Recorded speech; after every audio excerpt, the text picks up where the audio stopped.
आपके अपने YouTube channel live study Allahabad पर। तो दोस्तों, जैसा कि आपको पता है कि प्रत्येक शाम को 7 बजे से हम लोग UP TGT PGT, Jharkhand TGT PGT, assistant professor, GIC lecturer, LT grade और यूजीसी नेट के प्रीवियस ईयर क्वेश्चन पेपर को देखते हैं। और साथ ही साथ इस सेशन में दोस्तों हम लोग ऐसे प्रश्नों का भी समावेश करते हैं जो प्रश्न इन परीक्षाओं के दृष्टिकोण से महत्वपूर्ण है। वही हमारी इकोनॉमिक्स की जो दूसरी क्लास होती है दोस्तों, वो लाइव स्टडी इलाहाबाद के मोबाइल एप्लीकेशन पे होता है। यहाँ पे ए टू जेड इकोनॉमिक्स के कॉन्सेप्ट को हम लोग पढ़ते हैं, अर्थात थियरी की क्लास होती है। दोस्तों, आपको पता होगा कि अगर जो आपके अच्छे से कॉन्सेप्ट अर्थात थियरी क्लियर नहीं है, तो ऐसी स्थिति में ऑब्जेक्टिव क्वेश्चन को सॉल्व करने के लिए में आपको बहुत सारी समस्याओं का सामना करना पड़ता है। तो आपके इसी रिक्वायरमेंट को ध्यान में रखते हुए यूपी टीजीटी पीजीटी का अलग बैच चल रहा है और झारखंड टीजीटी पीजीटी का अलग बैच चल रहा है। यहाँ पे दोस्तों ए टू जेड इकोनॉमिक्स के सारे कॉन्सेप्ट सिंपल, सटीक और साधारण भाषा में आपको पढ़ाए जा रहे हैं। इसके अतिरिक्त इकोनॉमिक्स के छात्रों के साथ एक जो महत्वपूर्ण समस्या होती है, वो होती है कि नोट्स नहीं मिल पाते हैं या मिल भी जाते हैं तो इतने कॉम्प्लिकेटेड होते हैं कि समझ में नहीं आता है पढ़ना क्या है, छोड़ना क्या है। तो आपको इकोनॉमिक्स के सभी नोट्स भी यहाँ पे प्रोवाइड किए जा रहे हैं। बहुत सारे टेस्ट सीरीज आपको दिए जा रहे हैं। यहाँ पे आप टेस्ट देंगे, अपना इवेल्युएशन कर पाएंगे कि आपकी तैयारी कैसी चल रही है और आपके एग्जाम में किस प्रकार के प्रश्न पूछे जाते हैं। साथ ही साथ आपको प्रीवियस ईयर के क्वेश्चन पेपर भी मिलते हैं वीडियो और पीडीएफ फॉर्म में, और आपका करंट भी कवर करा दिया जाता है। अगर जो आप ईमानदारी से एप्लीकेशन पे कॉन्सेप्ट पढ़ते रहे, फिर यूट्यूब पे प्रैक्टिस करते रहे, टेस्ट सीरीज देते रहे, तो आई डोंट थिंक सो कि आपको कोई समस्या होने वाली है। तो और सबसे बड़ी बात है कि वैलिडिटी ऑफ कोर्स आपकी लाइफ टाइम है। इट मींस जो आप एक बार एडमिशन लेते हैं तो आगामी जो भी एग्जाम है, जीआईसी लेक्चरर, एलटी ग्रेड, हमेशा आप हमारे साथ मौजूद रहेंगे। ठीक है, तो एडमिशन ओपन है। एडमिशन की फीस केवल और केवल 2000 रुपये दोस्तों। तो 2000 रुपये आपको इस नंबर पे पेमेंट करना होगा, 9415 863 873 पे। गूगल पे, फोन पे या पेटीएम के माध्यम से आप पेमेंट करेंगे और इसका स्क्रीनशॉट आपको इसी व्हाट्सएप नंबर पे सेंड करना होगा। कोई भी इंक्वायरी होगी तो इस नंबर पे आप मुझे कॉल कर सकते हैं या व्हाट्सएप मैसेज कर सकते हैं। चलिए आगे, जैसा कि मैंने आपको बताया, झारखंड टीजीटी पीजीटी का बिल्कुल नया बैच प्रारंभ हो गया है। यहाँ पे आपको कॉन्सेप्ट क्लासेस अर्थात video classes, notes, test series, previous year question paper और झारखंड स्पेशल सब कुछ कवर कराना हमारी जिम्मेदारी है। एडमिशन की फीस 2000 रुपये है। 2000 रुपये आपको इस नंबर पे पेमेंट करके इसका स्क्रीनशॉट सेंड करना पड़ेगा। अगर जो केवल आपको इकोनॉमिक्स का नोट्स चाहिए तो लाइफ टाइम की वैलिडिटी के साथ आप इकोनॉमिक्स का नोट्स भी प्राप्त कर सकते हैं। वहीं दूसरी तरफ केवल टेस्ट सीरीज चाहिए तो टेस्ट सीरीज भी यहाँ पे आपको प्रोवाइड करा दिया गया है। तो टेस्ट दीजिए, अपना इवेल्युएशन करिए कि आपकी तैयारी कैसी चल रही है और आपके एग्जाम में किस प्रकार के प्रश्न पूछे जाते हैं। लेकिन अगर जो आप कॉन्सेप्ट की क्लास ज्वाइन करते हैं तो अलग से आपको टेस्ट सीरीज या नोट्स या प्रीवियस ईयर क्वेश्चन पेपर को परचेज करने की जरूरत नहीं होगी। आपके बैच में सारी चीजें प्रोवाइड कराई जाएंगी। ठीक है, तो गुड इवनिंग एवरीबॉडी। जैसा कि मैं देख पा रहा हूँ बहुत सारे लोग ज्वाइन कर चुके हैं। तो पहला प्रश्न आप लोग के सामने ये रहा कि यदि किसी वस्तु की मांग की लोच इकाई से कम हो तो उसकी कीमत घटने का परिणाम होगा कि उसकी खरीदी जाने वाली मात्रा में अनुपात से। बढ़िया सा प्रश्न है, थोड़ा आराम से करिएगा। बिल्कुल ठीक है, चलिए क्या उत्तर आ रहा है भैया? बिल्कुल ठीक है, चलिए ऑप्शन नंबर बी के तरफ बहुत सारे लोग जा रहे हैं। बी में ऐसा क्या है भाई? बी के तरफ बहुत सारे लोग मूव कर रहे हैं। बिल्कुल ठीक है। तो देखिए, थोड़ा सा आपको धैर्य से और ध्यान से पढ़ने की जरूरत है। सबसे पहले तो आपको ये बात यहाँ पे पता होनी चाहिए कि ये मांग की लोच होती क्या है। ठीक है, मांग की लोच के अंतर्गत हम लोग क्या पढ़ते हैं भैया? यही तो पढ़ते हैं ना कि जब कीमतों में अनुपातिक परिवर्तन आता है तो मांग में भी अनुपातिक परिवर्तन आता है। अगर जो कीमतों में कमी आ रही है तो मांग में क्या होता है? वृद्धि होता है। यही तो मांग का नियम भी हमको बताता है। तो मांग की लोच क्या होता है कि कीमतों में अनुपातिक परिवर्तन, उससे मांग में किस तरीके का अनुपातिक परिवर्तन हो रहा है। तो अब ध्यान से देखिए, यदि किसी वस्तु की मांग की लोच इकाई से कम है अर्थात एक से कम है, फिर आपको ध्यान में आना चाहिए ये विलासिता की वस्तु नहीं है, क्योंकि विलासिता की वस्तु जो होती है उसकी मांग की लोच क्या होती है? इकाई से अधिक होती है। तो उसकी कीमत घटने का परिणाम स्वरूप होगा कि उसकी खरीदी जाने वाली मात्रा के अनुपात में क्या हो रहा है? कम परिवर्तन हो रहा है ना? ऑप्शन नंबर ए होगा। बहुत सारे लोग यहाँ पे बी बोल रहे हैं, बहुत सारे लोग बी बोल रहे हैं। ए होगा भैया। देखिए, तो ध्यान से पढ़िए, चीजों को समझिए। यदि किसी वस्तु की मांग की लोच इकाई से कम है, ठीक है, तो अगर जो कीमत घटेगा और उसके बावजूद भी मांग में तेजी से वृद्धि नहीं आती है, मांग के नियम के अंतर्गत हम लोग यही पढ़ते हैं कि कीमत कम होगा तो मांग बढ़ेगा, लेकिन ये कह रहा है कि इकाई से लोच इकाई से कम है। अगर जो कीमत घट रहा है तो खरीदी जाने वाली मात्रा से में क्या होगा, कम परिवर्तन होगा। तो जितने लोग भी ए बोल रहे हैं सभी लोग का उत्तर यहाँ पे बिल्कुल ठीक है। अगला प्रश्न, किसी वस्तु के संबंध में मांग की लोच धनात्मक होती है। चलिए भैया बताइए, मांग की लोच। सभी लोग एक बार वीडियो को लाइक और शेयर कर दीजिए, निवेदन है सभी लोगों से। चलिए क्या उत्तर होगा भाई, किसी वस्तु के संबंध में मांग की लोच धनात्मक कब होती है भाई, धनात्मक कब होती है, मांग की लोच धनात्मक कब होती है, मांग की लोच धनात्मक कब होती है। इसके अंतर्गत यही तो होता है जब आपके आय में वृद्धि होती है, तो आय में वृद्धि के कारण आपके मांग में भी वृद्धि आ जाती है। तो आय बढ़ने के कारण आप ज्यादा वस्तुओं को का क्रय करते हैं, ज्यादा वस्तुओं को खरीदते हैं। तो ऐसी स्थिति में क्या होता है, इसे ही तो हम मांग में वृद्धि बोलते हैं ना। तो छोटी सी बात है, फिर गलत क्यों कर रहे हैं। मांग की लोच धनात्मक होने का मतलब क्या होगा कि अगर जो आपकी मांग की लोच धनात्मक होने का मतलब क्या होगा, जब आपकी आय में वृद्धि हो रही है तो आय में वृद्धि होने के कारण आप वस्तुओं की मांग बढ़ाते चले जाते हैं, ठीक है। तो ये स्थिति कैसी होती है, मांग में वृद्धि की होती है। तो ये जितने लोग भी बोल रहे हैं सभी लोग का उत्तर बिल्कुल है।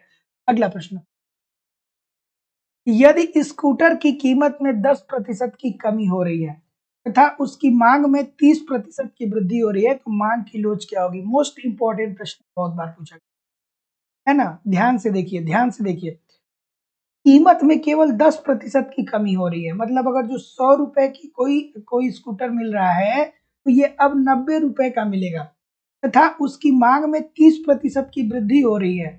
मांग पर क्या असर पड़ रहा है, पहले ये 100 था, अब इस पे 30% की वृद्धि, मतलब अब 130 की मांग हो रही है। तो ऐसी स्थिति में क्या होगा भाई, बिल्कुल ठीक है, बिल्कुल ठीक है। ऑप्शन नंबर, तो जितने लोग भी क्या बोल रहे हैं, बी बोल रहे हैं, सभी लोग का उत्तर यहाँ पे बिल्कुल ठीक है।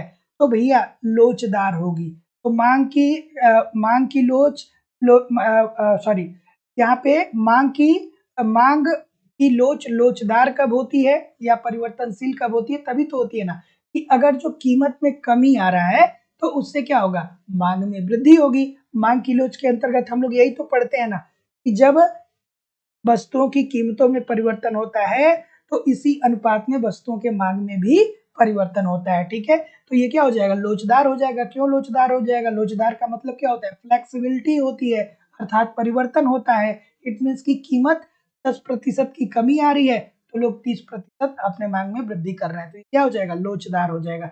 जैसे कि फेस्टिवल का टाइम अब चलने वाला है दोस्तों, आपको पता ही है, तो चल ही रहा है वैसे। तो अब दिवाली आने वाला है, तो देखिए मार्केट में बहुत सारी कंपनियां हैं जो क्या कर रही हैं, सेल चला रही हैं, ठीक है, कि आइए भारी डिस्काउंट है।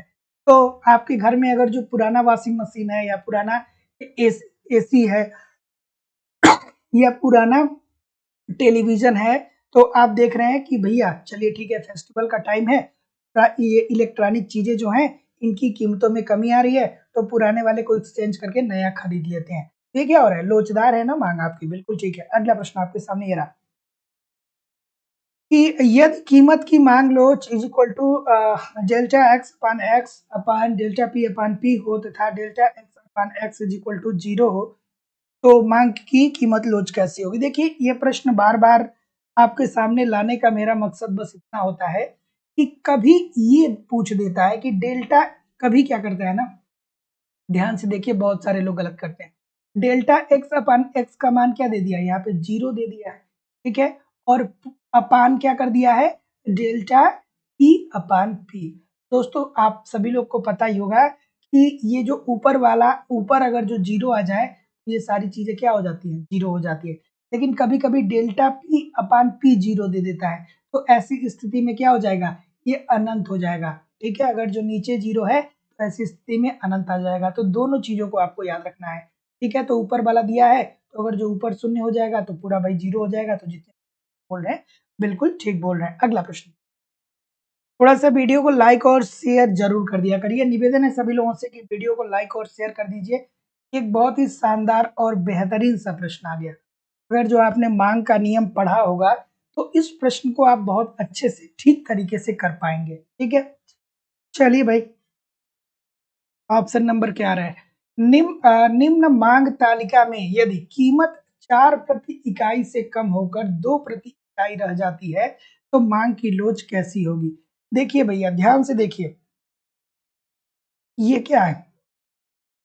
यदि कीमत 4 प्रति इकाई से कम होकर के 2 प्रति इकाई हो जाए, ये क्या है? ये पी जो इंडिकेट कर रहा है, ये कीमत को इंडिकेट कर रहा है।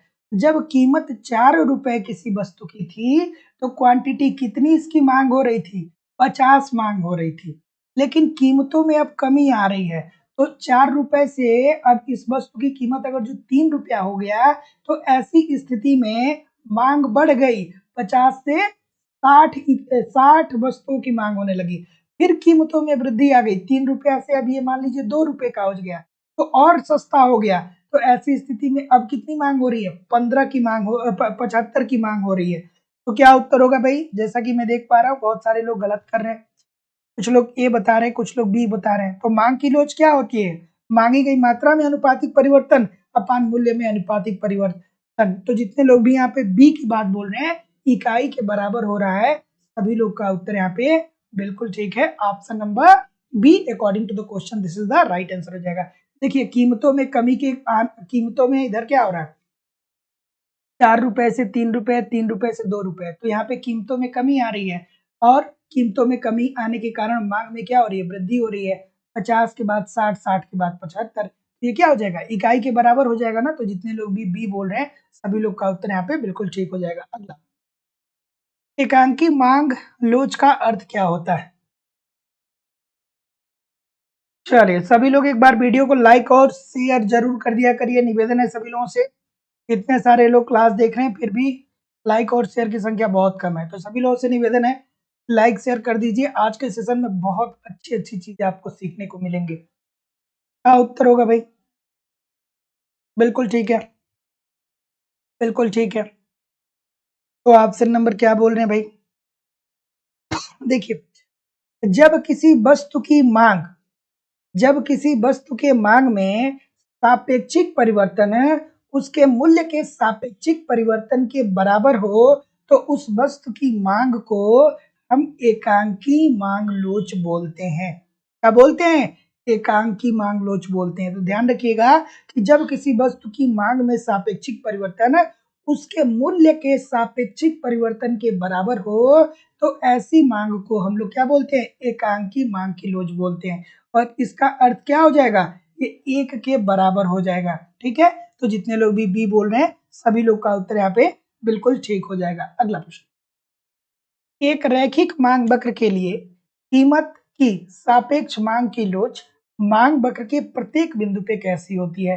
अब अगर जो आपको ये कॉन्सेप्ट आता होगा ठीक तरीके से, प्रश्न को ठीक कर पाएंगे, नहीं आता होगा तो थोड़ा सा आपके लिए मुश्किल हो जाएगा। जो लोग कॉन्सेप्ट को पढ़े होंगे वो शायद मेरे हिंट को थोड़ा बहुत समझ जाएं कि आखिरकार सर क्या कहना चाहते हैं। ठीक है, क्योंकि ग्राफ मैं बहुत अच्छे से बना नहीं पाता हूँ, लेकिन ठीक है, यहाँ पे मार्कर का इशू होता है। यहाँ पे क्या होता है? E is equal to infinite होता है, ई ग्रेटर देन 1 के होता है, उसके बाद क्या होता है? ई इज इक्वल टू 1 के होता है, और क्या होता है? ई जो होता है वो लेस देन 1 के होता है। ठीक है? कुछ ऐसा पढ़ा है आपने कभी? कुछ याद आ रहा है आपको? बिल्कुल ठीक है। जितने लोग भी डी बोल रहे हैं, सभी लोग का उत्तर यहाँ पे बिल्कुल ठीक है कि एक रैखिक मांग वक्र के लिए कीमत की सापेक्ष मांग की लोच मांग वक्र के प्रत्येक बिंदु पर परिवर्तित होती है, किंतु किंतु यह परिवर्तन शून्य तथा अनंत के मध्य ही होता है। तो आप देखिए, यहाँ पे शून्य और अनंत के मध्य ही तो परिवर्तन हो रहा है ना। जितने लोग भी डी बोल रहे हैं, सभी लोग का उत्तर यहाँ पे एब्सोल्युटली राइट है। अगला प्रश्न, जब मांग वक्र आयताकार अति प्रबल हो तो मांग की लोच कैसी होगी? इस प्रश्न का उत्तर करिए। बिल्कुल ठीक है, जब मांग वक्र आयताकार अति प्रबल हो तो मांग की लोच होगी। बिल्कुल ठीक है, ऑप्शन नंबर बिल्कुल ठीक है। अब फिर वही बात आ गया, आयताकार अतिपरवलय की बात बोल रहे हैं, ए बोल रहे हैं, बहुत सारे लोग डी भी बोल रहे हैं भाई। डी में ऐसा क्या है भाई? छोटी सी बात है, ऐसा मांग वक्र जिसके प्रत्येक बिंदु अर्थात कीमत पर मूल्य लोच इकाई के बराबर होता है, तो यह वक्र जो होता है वो कैसा होता है? आयताकार अतिपरवलय होता है। तो जितने लोग भी यहाँ पे क्या बोल रहे हैं, ए बोल रहे हैं, सभी लोग का उत्तर यहाँ पे बिल्कुल ठीक हो जाएगा। Option number A according to the question this is the right answer हो जाएगा, बिल्कुल सही है ना? बिल्कुल ठीक है। चलिए अगला प्रश्न ये रहा, इस प्रश्न का उत्तर करिए, महत्वपूर्ण प्रश्न है। और दोस्तों आई होप कि एक प्रश्न आप लोग के दिमाग में हमेशा आता होगा, जैसे एक लोगों ने आज मुझसे कहा भी कि सर जिंदगी में लगातार असफलताएं मिल रही हैं, लगातार हम परीक्षा दे रहे हैं लेकिन सफल नहीं हो पा रहे, तो ऐसा हो सकता है कि हमारे अंदर ही कोई प्रॉब्लम हो या हमारे अंदर वो प्रतिभा ना हो। आई मुझे ऐसा लगता है कि ये प्रश्न सभी लोग के सामने होगा जो लगातार प्रश्न परीक्षा दे रहे हैं और उनका सिलेक्शन नहीं हो रहा है।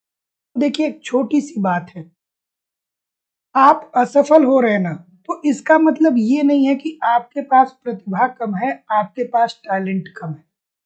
थोड़ी बहुत कहीं टेक्निक आपकी गड़बड़ है और थोड़ी बहुत कहीं न कहीं आपका लक आपके साथ नहीं है, ठीक है? थोड़ा आपका भाग्य आपके साथ नहीं है और थोड़ा बहुत आपकी टेक्निक गड़बड़ है। अब कुछ लोग कहेंगे सर भाग्य क्या होता है ना? तो देखिए ज़िंदगी में सबसे पहले मेहनत आता है और जब आप मेहनत कर लेते हैं ना, तो उसके बाद थोड़ा बहुत इस तरीके के कॉम्पिटिटिव एग्ज़ामिनेशन में थोड़ा बहुत लक की भी ज़रूरत होती है। ये मेरा व्यक्तिगत मानना है ना?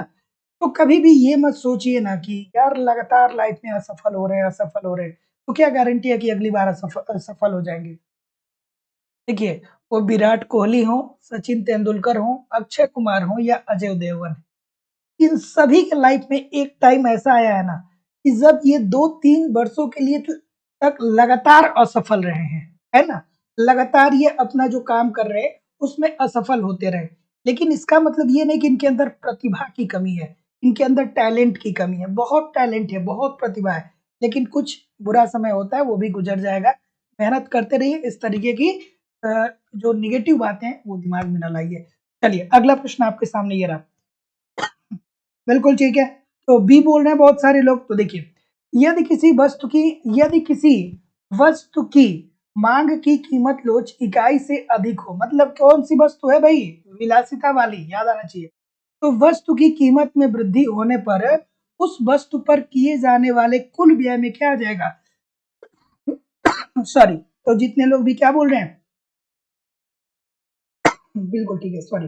जितने लोग भी यहाँ पे क्या बोल रहे हैं? बी बोल रहे हैं, सभी लोग का उत्तर यहाँ पे बिल्कुल ठीक हो जाएगा कि यदि किसी वस्तु की मांग की कीमत लोच इकाई से अधिक हो, तो वस्तु की कीमत में अगर जो वृद्धि हो रही है, तो उस वस्तु पर किए जाने वाले कुल व्यय में क्या आ जाएगी? कमी आ जाएगी।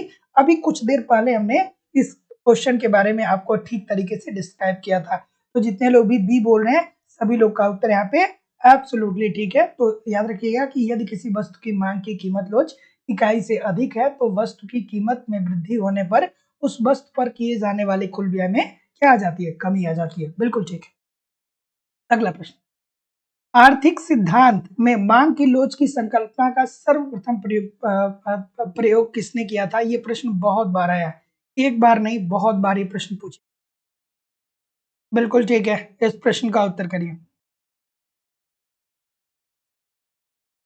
इस प्रश्न का उत्तर करिए। ठीक है, चलिए कि आर्थिक सिद्धांत में मांग की लोच की संकल्पना का प्रयोग सर्वप्रथम किसने किया?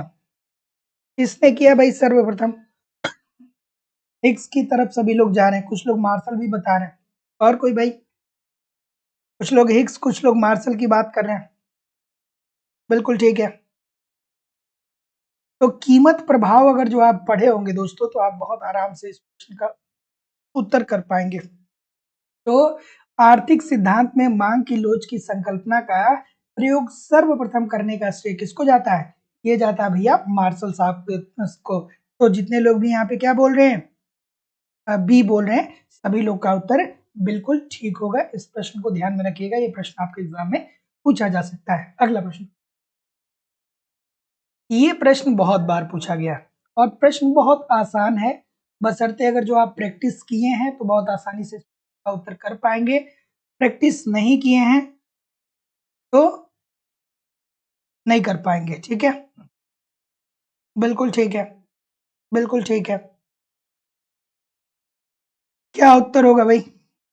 ऑप्शन नंबर, बिल्कुल ठीक है। मार्शल साहब ने क्या कहा था कि मूल्य में परिवर्तन के परिणाम स्वरूप मांग कितना होगा, है ना। अगला प्रश्न, जब मांग वक्र एक्स अक्ष के समानांतर एक सीधी रेखा के रूप में होता है तो यह बताता है कि मांग की लोच कैसी होगी। और अब इस प्रश्न को थोड़े बहुत जो लोग थोड़ा बहुत इकोनॉमिक्स अगर जो पढ़े होंगे तो बहुत आराम से कर देंगे, क्योंकि यहाँ पे ऑलरेडी हिंट कर दिया है कि ये किसकी बात हो रही है, समानांतर है। पी जो है वो क्या है, समानांतर है। और यहाँ पे ई इज इक्वल टू क्या होता है, इनफाइनाइट होता है। ये ऑलरेडी दे रखा है यहाँ पे। तो जितने लोग भी क्या बोल रहे हैं, डी बोल रहे हैं, सभी लोग का उत्तर यहाँ पे बिल्कुल ठीक हो जाएगा, है ना।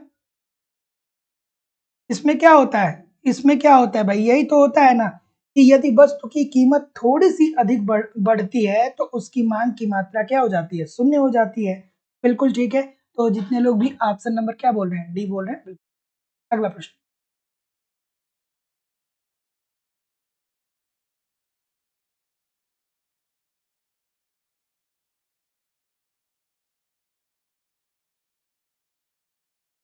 चले कि मांग वस्तु की मांग मांग मात्रा व उसकी कीमत के बीच परिणात्मक संबंध की व्याख्या की जाती है। और देखिए प्रैक्टिस सेशन का यही मजा होता है ना कि मांग की लोच से लगभग लगभग जितने महत्वपूर्ण प्रश्न बनते हैं वो सारे आपने अभी पिछले 8 या 10 या 12 क्वेश्चन में कवर कर लिए। और अगर जो आप ईमानदारी से इस क्लास को देख रहे हैं ना तो मांग की लोच आपको आपकी कवर हो जाएगी कि मांग की लोच होती क्या है, ये कितने प्रकार की होती है ना। चलिए बताइए इस प्रश्न का उत्तर। बिल्कुल ठीक है, इजी सी बात है भाई, छोटी सी बात है बच्चों वाली। बी बोल रहे हैं बहुत सारे लोग। क्या कह रहा है कि किसी वस्तु की मांग मात्रा व उसके कीमत के बीच परिणात्मक संबंध की व्याख्या की जाती है। तो भैया जितने लोग भी बी बोल रहे हैं सभी लोग का उत्तर यहाँ पे बिल्कुल ठीक है। मांग की लोच के आधार पे ही तो करते हैं भैया। मांग की लोच क्या होती है, यही तो होती है मांगी गई मात्रा में अनुपातिक परिवर्तन। मांगी गई मात्रा में अनुपातिक परिवर्तन, ठीक है। और नीचे क्या होता है, मांगी गई मात्रा में अनुपातिक परिवर्तन, और नीचे होता है कीमत में अनुपातिक परिवर्तन। यही तो होता है ना, कीमत में अनुपातिक परिवर्तन। तो जितने लोग भी क्या बोल रहे हैं, बी बोल रहे हैं, सभी लोग का उत्तर यहाँ पे बिल्कुल ठीक हो जाएगा, मांग के लोच के आधार पे। अगला प्रश्न, चलिए इस प्रश्न का उत्तर करिए कि यदि एक सीधी रेखा और यदि एक सीधी मांग रेखा एक वक्र रेखीय मांग को स्पर्श करती है तो दोनों मांग वक्रों के की बिंदु पर स्पर्श बिंदु कैसी होगी, चलिए बताइए। बिल्कुल ठीक है, इजी सी बात है भाई। क्या उत्तर होगा? ये प्रश्न आसान है कि नहीं है? बहुत आसान है। अगर जो आप प्रैक्टिस कर रहे हैं तो ये प्रश्न बहुत आसान है। ठीक है, अभी हम लोगों ने बात किया था रेखीय मांग वक्र की बात, अभी हम लोगों ने की थी कुछ क्वेश्चन पहले, है ना। तो ये यदि एक सीधी मांग रेखा एक वक्र रेखीय स्पर्श को स्पर्श करती है तो मांग वक्रों की लोच स्पर्श बिंदु पे कैसी होगी भैया, भिन्न भिन्न होगी। तो जितने लोग भी ऑप्शन नंबर बी बोल रहे हैं सभी लोग का उत्तर यहाँ पे एब्सोल्युटली ठीक है। तो याद रखिएगा कि यदि एक सीधी मांग रेखा एक वक्र रेखीय मांग वक्र को स्पर्श करती है तो दोनों मांग वक्र की लोच स्पर्श बिंदु क्या होती है, अलग अलग होती है अर्थात भिन्न भिन्न होती है। अगला, ये प्रश्न आसान सा है लेकिन गलतियां बहुत सारी होती हैं। ठीक है, इस प्रश्न का उत्तर करिए। ठीक है,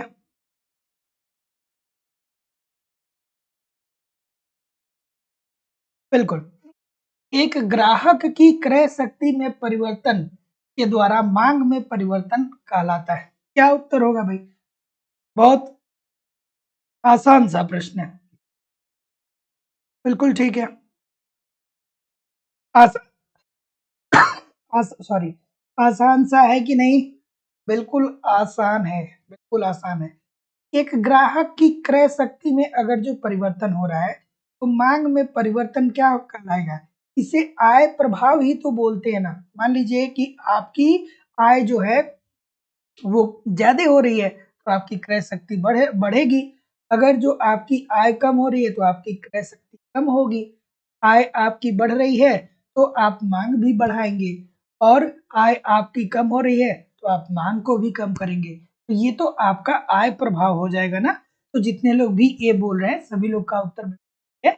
इजी सी बात है भाई, इजी सा प्रश्न है। गलत क्यों हो रहा है? गलत नहीं होना चाहिए। बिल्कुल ठीक है। अगला प्रश्न, एक उपभोक्ता संतुलन तब होता है जब वह अधिकतम प्राप्त करता है। चलिए, आप सेटिस्फाई कब होते हैं? आप एज अ उपभोक्ता कब सेटिस्फाई होते हैं, आप मुझे बता दीजिए। एज अ उपभोक्ता आप कब सेटिस्फाई होते हैं? आपको अगर जो आपके घर से मिल गया 5,000 रुपए, है ना, 5,000 रुपए आपकी मम्मी ने दिया, कहा कि बेटा दिवाली आ रहा है और आप जाओ अपने लिए ठीक ठीक ठीक तरीके से कपड़े खरीद लेना, और अपने लिए मतलब जो खरीदना होगा खरीद लेना। तो आप सेटिस्फाई कब होंगे? बिल्कुल ठीक है। तो जितने लोग भी क्या बोल रहे हैं? सी बोल रहे हैं। बिल्कुल ठीक बोल रहे हैं कि एक उपभोक्ता संतुलन तब तब कहा जाता है जब वह अधिकतम क्या करता है? जाएगी 5,000 रुपए में आप जाएंगे कपड़े खरीद लेंगे, ठीक है, थोड़े बहुत पैसे बच गए तो एक जूते भी खरीद लेंगे। तो ऐसी स्थिति में आपको सेटिस्फेक्शन मिल जाएगा। आप ऐसा नहीं करेंगे कि 5,000 लेकर के जाएंगे और 1 घंटे का जो 11D का शो चलता है पीवीआर में उसको देख लेंगे, ठीक है। ऐसा नहीं करेंगे, इससे आपको सेटिस्फेक्शन नहीं मिलेगा। तो जितने लोग भी सी बोल रहे हैं बिल्कुल ठीक बोल रहे हैं। अगला प्रश्न, इस प्रश्न का उत्तर करिए। हम्म, चलिए, इस प्रश्न का उत्तर करिए। हाँ भाई, जो आपकी रिक्वायरमेंट है उस रिक्वायरमेंट को आप फुलफिल कर पाए तभी आप सेटिस्फेक्ट। 5,000 रुपए है आपके पास, आपके पास अगर जो आप लंच डिनर ब्रेकफास्ट नहीं कर पाएंगे तो वो 5,000 रुपए आप उस पर खर्च करेंगे, तब आपको संतुष्टि मिलेगी।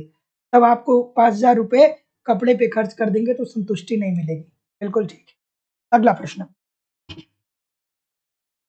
ये बताइए, यदि दो वस्तुएं प्रतिस्थापी हैं, जैसे एक चाय हो गया दूसरा कॉफी हो गया, तो उनके बीच अनुप्रस्थ लोचशीलता कैसी होगी?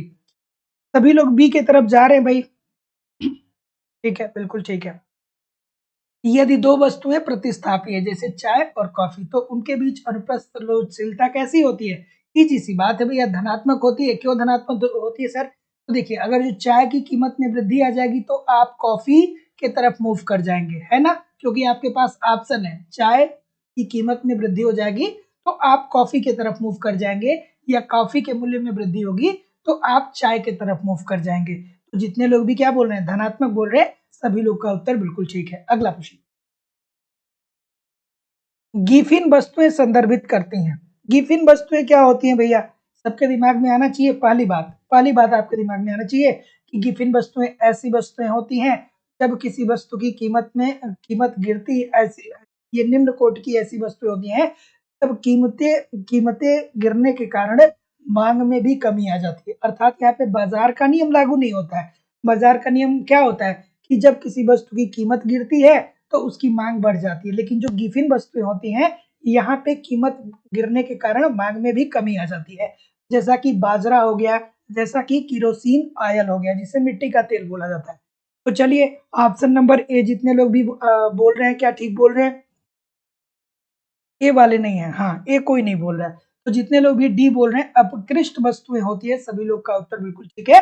ये निम्न कोटि की वस्तुएं होती हैं। तो गिफिन वस्तुएं संदर्भित करती हैं अपकृष्ट अर्थात निम्न कोटि की वस्तुएं। इनकी क्या होता है कि जब कीमतों में कमी आती है तो इसकी मांग भी कम हो जाती है। अगला, इस प्रश्न का उत्तर करिए भाई आसानी से। कि उपभोक्ता किस वस्तु की कीमत घटने पर उपभोग घटा लेता है? इजी सी बात है। ऑप्शन नंबर बी होना चाहिए, है कि नहीं? ऑप्शन नंबर बी होगा क्या? बिल्कुल ठीक है। चलिए, बिल्कुल ठीक है। बिल्कुल ठीक है। बी वाले जितने भी कर रहे हैं, सबके लिए एक बार तालियां बजा दीजिए भैया। सबके लिए एक बार जोरदार क्लैपिंग कर दीजिए, जितने लोग भी बी बोल रहे हैं। एक बार क्लैपिंग जरूरी है इन लोगों के लिए, है ना? ठीक है। तो उपभोक्ता किस वस्तु की कीमत घटने पर उपभोग घटा देता है? अरे भाई, गिफिन वस्तुएं होती हैं, बिल्कुल ठीक है। उपभोक्ता किस वस्तु की कीमत घटने पर उपभोग घटा देता है? तो गिफिन वस्तुएं होती हैं, ये निम्न कोटि की वस्तुएं होती हैं। जब इनकी कीमतों में कमी आती है तो क्या हो जाता है? कम हो जाता है। बात है। अगला।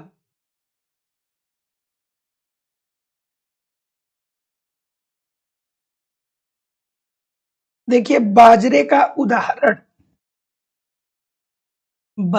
उदाहरण जो हम लोग पढ़ते आए हैं, वो मेरी समझ से अब रिलीवेंट नहीं रहा। क्योंकि क्या होता है ना कि इंसान जो होता है ना, वो जो चीजें प्रचलन से दूर हो जाती है ना, हमको क्या करना है, बिजनेसमैनों को क्या करना होता है, बस चीजों को मॉडिफाई करते रहते हैं। जैसे अगर जो आप ग्रामीण इलाकों से बिलोंग करते होंगे, तो आप अपने बचपन में खपड़ैल की मकान देखे होंगे, है ना? आप देखे होंगे तो जानते होंगे। खपड़ैल की मकान, उस पे क्या होता था कि छोटे-छोटे प्रकार के, मतलब ईंट होते हैं, मतलब उसको क्षेत्रीय भाषा में मुझे याद नहीं आता है क्या बोला जाता था। खपड़ैल की मकान होती थी, लेकिन वो पिछले 20-25 सालों में गायब हो गया।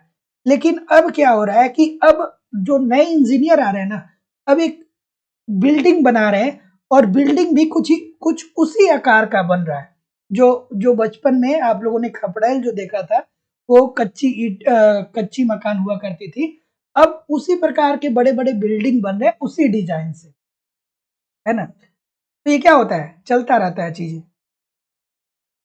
चलिए, इस प्रकार का उत्तर करिए। ऑप्शन नंबर सी, कुछ लोग डी बोल रहे हैं। और कोई भैया?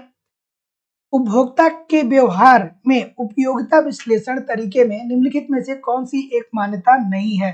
तो जैसा कि मैं देख पा रहा हूं कि सी की तरफ सभी लोग जा रहे हैं, तो जितने लोग भी सी बोल रहे हैं कि मुद्रा की सीमांत उपयोगिता गिरती है। अच्छा, कपड़ैल की मकान किसी ने नहीं देखा है? कपड़ैल की जो कच्ची सी मकान बनती है, किसी ने नहीं देखा है? किसी ने बोला नहीं? हुँ? किसी ने बोला नहीं, किसी ने नहीं देखा। क्या? उपभोक्ता के व्यवहार में सीमांत विश्लेषण तरीके निम्न में से कौन सी एक मान्यता नहीं है? तो मान्यता इसमें ये नहीं है कि मुद्रा की सीमांत उपयोगिताएं गिरती है। Option number C according to the question का राइट आंसर हो जाएगा। मैंने तो बहुत देखा है भाई, मैं तो गाँव से बिलोंग करता हूँ, ग्रामीण इलाके से आता हूँ, और वहां पे मैंने देखा है इस प्रकार की चीजें। ठीक है? चलिए, बजट प्रभाव से आशय क्या होता है? हाँ, ठीक है। तो देखा होगा तो आप समझ रहे होंगे कि कैसे-कैसे चीज़ें बदल रही हैं। कुछ भी नया नहीं आ रहा है। जो चीज़ें पुरानी प्रचलन में थी, उसी को नए तरीके से रिप्रेज़ेंट करके नया बिज़नेस तैयार किया जा रहा है। अगला प्रश्न, इस प्रश्न का उत्तर करिए। हुँ, हुँ। चलिए, इस प्रश्न का उत्तर करते हैं कि बजट प्रभाव से आशय क्या है? बजट प्रभाव से आशय क्या है? तो जितने लोग भी क्या बोल रहे हैं? ए बोल रहे हैं। ए बोल रहे हैं। तो जितने लोग भी ए बोल रहे हैं, कैसे ए बोल रहे हैं? यहाँ पे ऑप्शन नंबर डी की जगह पे अब मैं लिख दे रहा हूँ उपरोक्त सभी, है ना? सभी। अब बताइए ऑप्शन नंबर डी होगा या ऑप्शन नंबर ए होगा? अब आप मुझे कमेंट करके बताइए, ऑप्शन नंबर डी होगा या ऑप्शन नंबर ए होगा? चलिए, बिल्कुल ठीक है। देखिए, आय प्रभाव से आशय क्या होता है? तो जैसा कि मैं देख पा रहा हूँ कि आपका उत्तर क्या आ रहा है? कुछ लोग डी बोलेंगे कि नहीं बोलेंगे? चलिए नहीं बोलेंगे, मुझे लग रहा है नहीं बोलेंगे तो अच्छा बोलेंगे। बजट प्रभाव से आशय है आय के वितरण पर सरकारी व्यय, ठीक है।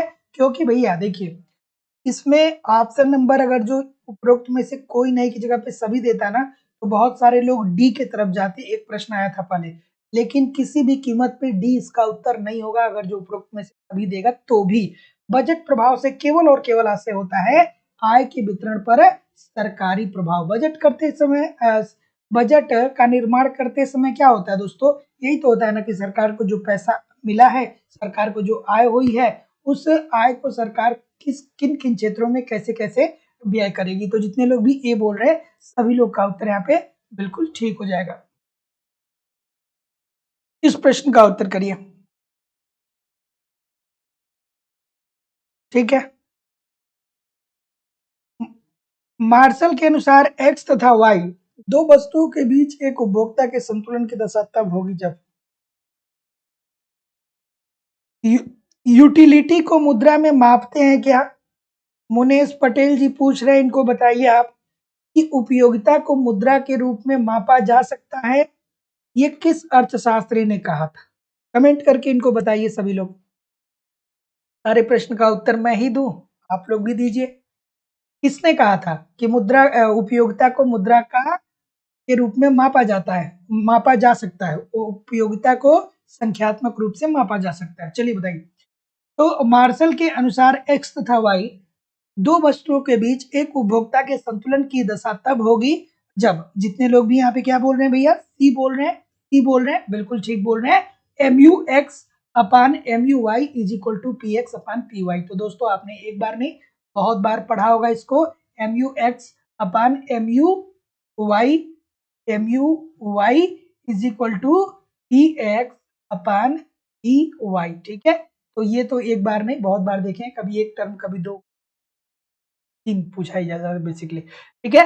तो मार्शल साहब ने कहा था भाई कि हम उपयोगिता को संख्यात्मक रूप में माप सकते हैं, ठीक है। अगला प्रश्न, एक वक्र जो एजवर्थ बॉक्स में एक्स तथा वाई सममात्रा वक्रों के सभी स्पर्श बिंदुओं से होकर गुजरता है कहलाता है? बिल्कुल ठीक है। इस प्रश्न का उत्तर करिए, क्या उत्तर होगा? बिल्कुल ठीक है कि एक वक्र जो एजवर्थ बॉक्स में एक्स और वाई सममात्रा वक्रों के सभी स्पर्श बिंदुओं से होकर के गुजरता है कहलाता है। बिल्कुल ठीक है भाई। किसकी याद आई? किसकी? संविदा वक्र किसने दिया था? कमेंट करके बताइएगा मुझे जरूर, ठीक है। तो एक वक्र जो एजवर्थ, अच्छा यहाँ पे तो दिया ही है, ठीक है, मार्शल एजवर्थ, बिल्कुल। एक वक्र जो एजवर्थ बॉक्स में एक्स तथा वाई सममात्रा वक्रों के सभी स्पर्श बिंदुओं से होकर गुजरता है, ये कहलाता है संविदा वक्र। देखिए ऐसे प्रश्नों में दोस्तों कॉन्सेप्ट आपको पढ़ना बहुत जरूरी है। अगर जो कॉन्सेप्ट नहीं पढ़ेंगे तो चीजें थोड़ी सी सारी चीजें यहाँ पे मतलब जो बड़ा कॉन्सेप्ट है उसे हम तीन या चार लाइन में कवर नहीं कर पाएंगे, ठीक है। चलिए इस प्रश्न का उत्तर करिए कि यदि एक उत्पाद वेवलन वस्तु है तब, वेवलन वस्तुएं क्या होती हैं भैया? आपको पता होना चाहिए, ठीक है। बिल्कुल ठीक है। वेवलन वस्तुएं क्या होती हैं? ऑप्शन नंबर, तो जितने लोग भी क्या बोल रहे हैं? डी बोल रहे हैं। बहुत अच्छी बात है भैया कि यदि एक उत्पाद वेवलन वस्तु है तब मांग कीमत से सीधे रूप से संबंधित होती है। तो वेवलन वस्तुएं क्या होती है दोस्तों? ऐसी वस्तुएं जिसकी कीमत बहुत ज्यादा होती है, ठीक है। वेवलन वस्तुएं क्या होती हैं? ऐसी वस्तुएं जिसकी कीमत क्या होती है? ज्यादा होती है। लेकिन जो उपभोक्ता होते हैं ना, वो प्रदर्शन के कारण इन वस्तुओं की मांग करते हैं। जैसे एप्पल के फोन हो गए, ठीक है, अर्थात आईफोन हो गया, ठीक है। तो ये क्या है? आईफोन जो है वो क्या है? महंगा है, लेकिन फिर भी लोग क्या करते हैं कि अपने को अमीर दिखाने के लिए लोग आईफोन खरीदते हैं, ठीक है। और भी बहुत सारे रीजन हो सकते हैं, दिक्कत नहीं है। उसके बाद रोलेक्स की घड़ी हो गई। रोलेक्स की घड़ी 25 लाख रुपए की आती है, उससे भी बहुत ज्यादा की आती है। ठीक है। तो क्या है कि ये सारी चीजें क्या हो गई, वेवलन वस्तुएं हो गई। इनकी कीमतें बहुत ज्यादा होती है, लेकिन एक उपभोक्ता जो होता है वो प्रदर्शन करने के लिए, अपने आप को अमीर दिखाने के लिए इन वस्तुओं का प्रयोग करता है। तो मांग कीमत से सीधे रूप से क्या होती है, संबंधी होती है। तो जितने लोग भी क्या बोल रहे हैं, बी बोल रहे हैं, बिल्कुल ठीक बोल रहे हैं। अगला प्रश्न, निकट वस्तुओं का आय प्रभाव कैसा होता है? मोस्ट इंपॉर्टेंट प्रश्न है ये। निकट वस्तुओं का आय प्रभाव क्या होता है? बहुत इंपॉर्टेंट प्रश्न है, एक बार नहीं बहुत बार ये प्रश्न पूछा गया। बिल्कुल ठीक है। सॉरी, निकट नहीं है, निकृष्ट है। निकृष्ट है अर्थात ये गिफिन वस्तु की बात अगेन कर दिया भैया। निकृष्ट वस्तुएं अर्थात गिफिन वस्तुओं की बात कर रहा है। गिफिन वस्तुएं क्या होती हैं कि ऐसी वस्तुएं जिनकी कीमतें कम होने से मांग भी कम हो जाती है, अर्थात यहाँ पे बाजार का नियम लागू नहीं होता है। तो क्या हो जाएगा, ये ऋणात्मक होगा ना? बिल्कुल ठीक है। तो याद रखिएगा कि निकृष्ट वस्तुओं का आय प्रभाव क्या होता है, ऋणात्मक होता है। विलासिता वाली वस्तुओं का आय प्रभाव क्या होता है, कमेंट करके आप मुझे बताएंगे सभी लोग। ठीक है, तो निकृष्ट वस्तुओं का आय प्रभाव क्या होता है, निगेटिव होता है। क्यों होता है? क्योंकि ये जो गिफिन वस्तुएं होती हैं, ये अर्थात ये निकृष्ट जो वस्तु होती है, निम्न कोटि की वस्तु होती है, इन वस्तुओं की कीमतों में कमी आने के कारण इनकी मांग भी क्या हो जाती है, कम हो जाती है। अगला प्रश्न, संतुष्टि के स्तर बिंदु पर सीमांत उपयोगिता की प्रवृत्ति क्या होती है? चलिए, संतुष्टि की बात कर रहा है, सेटिस्फेक्शन की बात कर रहा है। क्या होगा भाई? बिल्कुल ठीक है, इजी सी बात होगी। गलत करेंगे क्या? कोई गलत करेगा क्या इस प्रश्न का उत्तर भाई? कोई गलत नहीं करना चाहिए, कोई भी गलती नहीं करनी चाहिए यहाँ पे आपको, है ना? तो जितने लोग भी सी, कुछ लोग ए भी बोल रहे हैं, बी भी बोल रहे हैं, ए बी सी की तरफ क्यों जा रहे हैं भाई? सी बोलिए ना, छोटी सी बात है कि संतुष्टि के स्तर पर सीमांत उपयोगिता की प्रवृत्ति क्या होती है, शून्य हो जाती है। क्यों हो जाती है? क्योंकि देखिए, जब तक आपको भूख लगा हुआ है ना, तब तक आपको फूड की जरूरत है।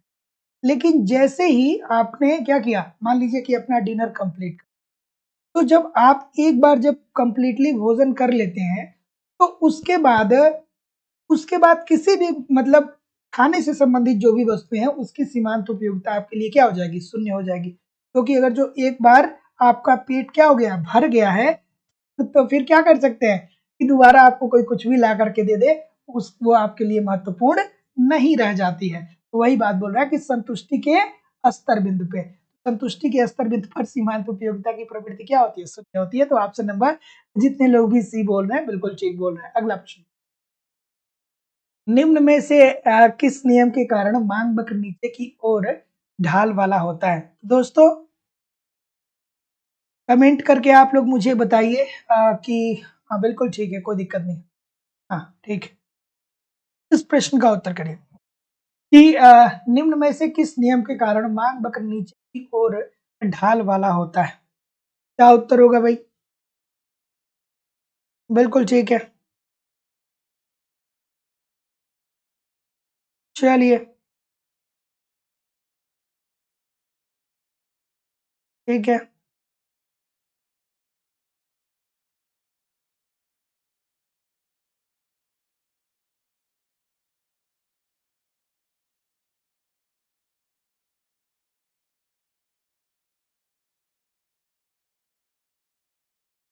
चलिए, इस प्रश्न का उत्तर करिए। ऑप्शन नंबर बी सी, बहुत सारी गलतियां आ रही हैं, बहुत सारे लोग बहुत अलग अलग कर रहे हैं इस प्रश्न का उत्तर। तो जितने लोग भी यहाँ पे क्या बोल रहे हैं, बी बोल रहे हैं, सभी लोग का उत्तर बिल्कुल ठीक है कि निम्नलिखित में से किस नियम के कारण मांग वक्र नीचे की ओर ढाल वाला होता है? तो सीमांत उपयोगिता ह्रास नियम के कारण। और सीमांत उपयोगिता ह्रास नियम क्या होता है कि जैसे जैसे किसी वस्तु की अतिरिक्त इकाइयों का उपयोग आप करते चले जाते हैं, उससे मिलने वाली सीमांत उपयोगिता आपकी क्या होती चली जाती है, कम होती चली जाती है। और इसे हम गोसेन का प्रथम नियम बोलते हैं कि नहीं बोलते हैं? आप मुझे कमेंट करके यस नो में बताएंगे। अगला प्रश्न, इस प्रश्न का उत्तर करिए, मोस्ट इंपॉर्टेंट प्रश्न है, आपके एग्जाम में पूछा जा सकता है, कई बार पूछा गया है, इस बार भी पूछा जा सकता है। चलिए। और दोस्तों लाइव स्टडी इलाहाबाद के मोबाइल एप्लीकेशन पे इकोनॉमिक्स की दूसरी क्लास हो रही है। यहाँ पे आपको ए टू जेड इकोनॉमिक्स के सारे कॉन्सेप्ट पढ़ाए जा रहे हैं और कॉन्सेप्ट अगर जो आप ईमानदारी से दोस्तों एप्लीकेशन पे पढ़ रहे हैं, यूट्यूब पे प्रैक्टिस कर रहे हैं, तो मैं जिम्मेदारी और विश्वास से कह सकता हूँ कि आपको कोई समस्या नहीं होगी। यूपी टीजीटी पीजीटी का अलग बैच चल रहा है, झारखंड टीजीटी पीजीटी का अलग बैच चल रहा है। एप्लीकेशन पे आपको ए टू जेड इकोनॉमिक्स के सारे कॉन्सेप्ट सिंपल सटीक साधारण भाषा में पढ़ाए जा रहे हैं। साथ ही साथ इकोनॉमिक्स का कंप्लीट नोट्स भी आपको वहाँ पे दिया जा रहा है। बहुत सारे टेस्ट सीरीज आपको दिया जा रहा है जिसके माध्यम से आप देख पाएंगे कि आपकी तैयारी कैसी चल रही है, आपके एग्जाम में किस प्रकार के प्रश्न पूछे जाते हैं। साथ ही साथ प्रीवियस ईयर के क्वेश्चन पेपर और करंट भी आपका कवर कराया जाता है। तो ये संपूर्ण मेरी जिम्मेदारी है कि आपको वो हर कंटेंट प्रोवाइड कराया जाए जो आपके एग्जाम के लिए रिलेवेंट है। और बस आप एप्लीकेशन पे पढ़ते रहिए, यूट्यूब पे प्रैक्टिस करते रहिए, कहीं भी इधर-उधर से करने की पड़ेगी। एडमिशन ओपन है, एडमिशन की फीस 2000 रुपए है। 2000 रुपए आपको इस नंबर पे पेमेंट करना होगा। गूगल पे, फोन पे या पेटीएम के माध्यम से आप पेमेंट करेंगे और इसका स्क्रीनशॉट आपको इसी व्हाट्सएप नंबर पे सेंड करना होगा। कोई भी इंक्वायरी होगी तो इस नंबर पे कॉल या व्हाट्सएप मैसेज कर सकते हैं। डिस्क्रिप्शन बॉक्स में एप्लीकेशन का लिंक है, वहां से डायरेक्ट भी कोर्स को परचेज कर सकते हैं। तो जैसा कि मैं देख पा रहा हूँ कि आप लोग क्या बोल रहे हैं भैया, गिफिन वस्तुएं बोल रहे हैं, तो बिल्कुल ठीक है। यहाँ पे टोमेटो दिया गया है और यहाँ पे आलू दिया गया है ना।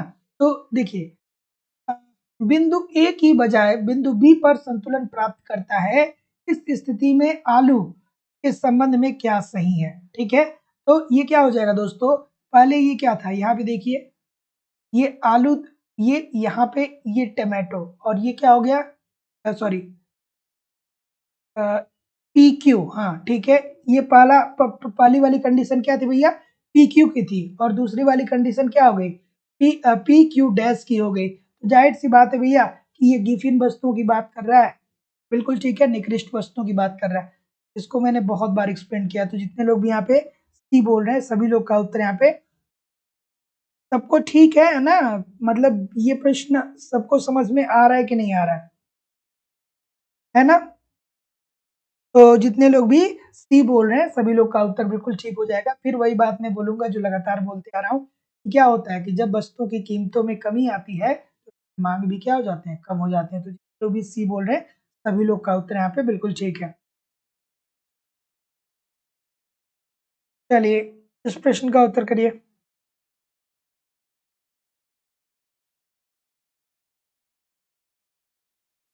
क्या हुआ, कोई दिक्कत?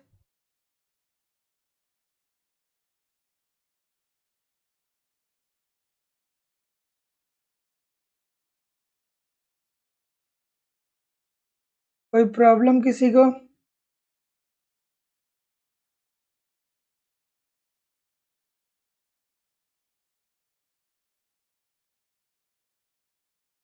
चलिए, इस प्रश्न का उत्तर करिए। जब आप लोग इतना सारा कमेंट करने लगते हैं ना, तो मुझे लगता है कि कुछ टेक्निकल फॉल्ट तो नहीं आ गया। अब ये गुलगुल कौन है?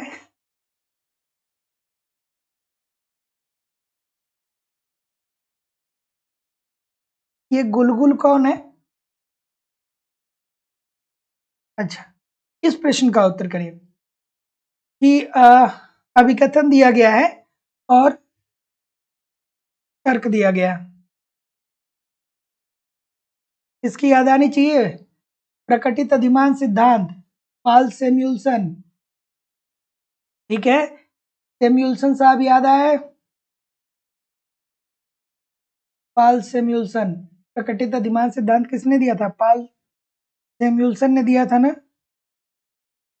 अच्छा, ठीक है। तो क्या उत्तर आ रहा है, सी के तरफ कुछ लोग जा रहे हैं। चलिए देखते हैं। प्रकटित अधिमान सिद्धांत गिफिन वस्तु को बहिष्कृत करता है। क्या ये बातें सही है भैया? ये बातें सही हैं, एब्सोल्युटली ठीक है भैया, कि प्रकटित अधिमान सिद्धांत के अंतर्गत सैमुअल्सन साहब ने गिफिन को बहिष्कृत किया है। और प्रकटित अधिमान सिद्धांत केवल मांग के ऋणात्मक आयलोच पर विचार करता है। नहीं भैया, केवल ऋणात्मक आयलोच पर विचार नहीं करता। तो ये तो बहुत इजी सा प्रश्न हो गया ना। तो जितने लोग भी सी बोल रहे हैं, सभी लोग का उत्तर यहाँ पे बिल्कुल ठीक है। ए सही है किंतु आर सही नहीं है ना। तो जितने लोग भी क्या बोल रहे हैं, सी बोल रहे हैं, सभी लोग का उत्तर ठीक। देखिए, इकोनॉमिक्स एक ऐसा सब्जेक्ट है कि गूगल हर प्रश्न का उत्तर दे नहीं पाएगा। इकोनॉमिक्स एक ऐसा सब्जेक्ट है जिसका उत्तर गूगल दे नहीं पाएगा। मतलब बहुत सारे प्रश्न ऐसे हैं जिसका उत्तर गूगल नहीं दे पाएगा। चलिए। हुँ। कीमत प्रभाव के स्पष्टीकरण में निम्नलिखित में से कौन स्थिर रहते हैं? बताइए इस प्रश्न का उत्तर। ईज़ी सा प्रश्न है। लाइक शेयर आप लोगों ने आज सेशन को किया नहीं है, तो जिन लोगों ने नहीं किया है, कृपया करके सेशन को लाइक और शेयर ज़रूर कर दीजिए, ठीक है? सभी लोगों से निवेदन है कि एक बार सेशन को लाइक और शेयर ज़रूर कर दिया करिए। इतने सारे लोग क्लास ज्वाइन किए हैं, फिर भी लाइक और शेयर किया बहुत कम है। जितने सी बोल रहे हैं, क्या ठीक बोल रहे हैं? जितने सी बोल रहे हैं, क्या ठीक बोल रहे हैं? कीमत प्रभाव के स्पष्टीकरण में निम्नलिखित में से कौन-सा स्थित रहता है? ठीक है, तो भैया सी होगा कि ऑप्शन नंबर बी होगा। केवल मौद्रिक आय होता है या मौद्रिक आय और कीमत अनुपात? एक दो लोग सी बोले, सभी लोग सी की तरफ चले। अरे भाई देखिए, मैं बार-बार आपको बताया हूँ कि मौद्रिक आय वह आय होता है जो जिससे आप क्या होते हैं कि जैसे मान लीजिए कि आप 1 महीने के लिए कहीं काम कर रहे हैं, तो वहाँ पे डिसाइड कर लिया गया कि आपको 60,000 रुपए महीना दी, ठीक है? लेकिन इस 60,000 रुपए में से ऐसा ऐसा भी हो सकता है कि वो कंपनी 10,000 रुपए आपकी क्या कर ले, अपने पास रख ले, कहे कि जब आप काम करके जाएँगे तो हम आपको एक ही बार 1-2 साल बाद देंगे। तो जो पैसा ये 50,000 जो आपके पास आएगा ये आपकी वास्तविक सॉरी, ये वास्तविक देखिए मैंने उल्टा बता दिया। ये क्या होगा यहाँ पे व्यय योग्य आय हमको यहाँ पे बोलना चाहिए था, ठीक है? मैंने थोड़ा-सा इसको क्या कर दिया रिवर्स बता दिया। तो क्या उत्तर होगा? केवल यहाँ पे बी होगा कि ए होगा? बी होगा कि ए होगा? चलिए, वास्तविक आय क्या होती है? वास्तविक आय ये होती है कि आपको हायर किया गया, आपसे कहा गया कि हम आपको 60,000 रुपया देंगे, लेकिन आपके पास कितना आ रहा है? केवल पैसा 50,000 रुपए आ रहा है। 10,000 रुपए आपके क्या हो जा रहे हैं? कट हो जा रहे हैं कि जब आप रिटायर होंगे, तो आपको दिया जाएगा। तो यहाँ पे बी होगा कि ए होगा? कमेंट करके सभी लोग बताइए। बी होगा ना? बी होगा कि ए होगा? चलिए, सभी लोग कमेंट करके बताइए कि बी होगा कि ए होगा? बिल्कुल ठीक है। थोड़ा एक बार क्या करिएगा? सर्च करिएगा। बी होगा कि ए होगा? बी होगा कि ए होगा? वास्तविक आय कुछ लोग बात बोल रहे हैं, कुछ लोग मौद्रिक आय की बात बोल रहे हैं। क्यों बोल रहे हैं? कीमत प्रभाव के स्पष्टीकरण के लिए निम्नलिखित में से कौन-सा स्थित रहते हैं या रहता है? बताइए। Option number B, option number A बहुत सारे लोग मूव कर रहे हैं।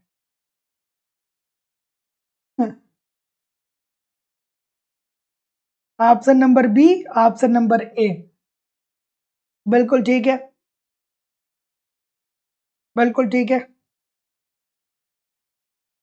तो कुछ लोग कह रहे हैं सर ए पढ़ा है, कुछ लोग कह रहे हैं बी पढ़ा है ना?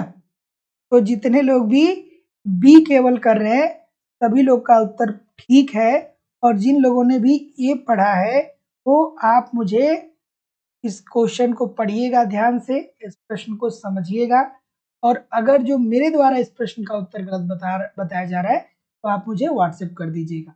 मेरी समझ से ऑप्शन नंबर केवल और केवल बी होना चाहिए, मौद्रिक आय होनी चाहिए और कुछ नहीं होना चाहिए, है ना?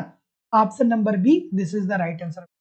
आपको लगता है ए होगा तो आप मुझे इसका स्क्रीनशॉट लेकर के कंक्लूसिव एविडेंट दे करके आप मुझे व्हाट्सएप कर सकते हैं, है ना? अगला प्रश्न।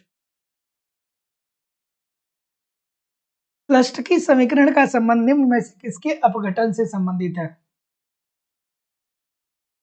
देखिए यहाँ पे क्या हो गया है, दो ग्रुप बट गया है। कुछ लोग कह रहे हैं ए पक्का गलत है, कुछ लोग कह रहे हैं बी पक्का गलत है, ठीक है?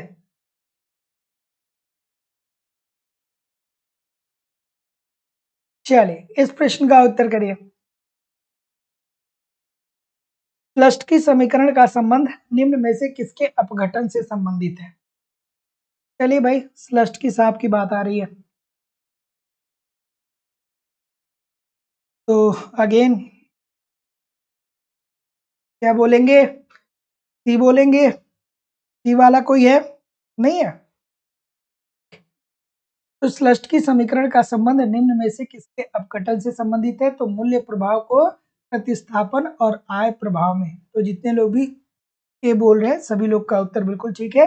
स्लस्ट की साहब क्या कहते हैं? स्लस्ट की ये कहते हैं कि उपभोक्ता के पास उतनी मुद्रा रहने दिया जाए जिससे वह मूल्य में परिवर्तन के बावजूद भी वस्तुओं का वही सहयोग क्रय कर पाए जो पहले वो सहयोग क्रय करता था। तो जितने लोग भी ऑप्शन नंबर ए बोल रहे हैं मूल्य प्रभाव तथा प्रतिस्थापन प्रभाव, सभी लोग का उत्तर यहाँ पे बिल्कुल ठीक हो जाएगा। अगला, उत्पादन को इस कार्य के रूप में परिभाषित किया जा सकता है। चलिए भैया, उत्पादन को कैसे हम परिभाषित कर सकते हैं? सीधी सी बात है, ये प्रश्न तो सबको आना चाहिए, है ना? ये प्रश्न तो सबको आना चाहिए कि उत्पादन को हम इस कार्य के रूप में परिभाषित किस कार्य के रूप में परिभाषित कर सकते हैं? बताइए भाई। थोड़ा सा सेशन को लाइक और शेयर भी जरूर कर दिया करिए। निवेदन है सभी लोगों से कि सेशन को लाइक शेयर जरूर करते रहिए। तो ये बोल रहे हैं अगेन बहुत सारे लोग, बिल्कुल ठीक है। उत्पादन इसलिए होता है क्योंकि आपको उपयोगिता को का सृजन करना पड़ता है। वर्तमान समय में बहुत सारी कपड़े की कंपनियां जो है ये ऊनी कपड़ों का उत्पादन कर रही हैं, क्योंकि अगले 2-3 महीनों में आप क्या करेंगे? ऊनी कपड़ों को परचेज करेंगे, क्योंकि आपकी उपयोगिता होगी कि आपको ठंड से बचना है।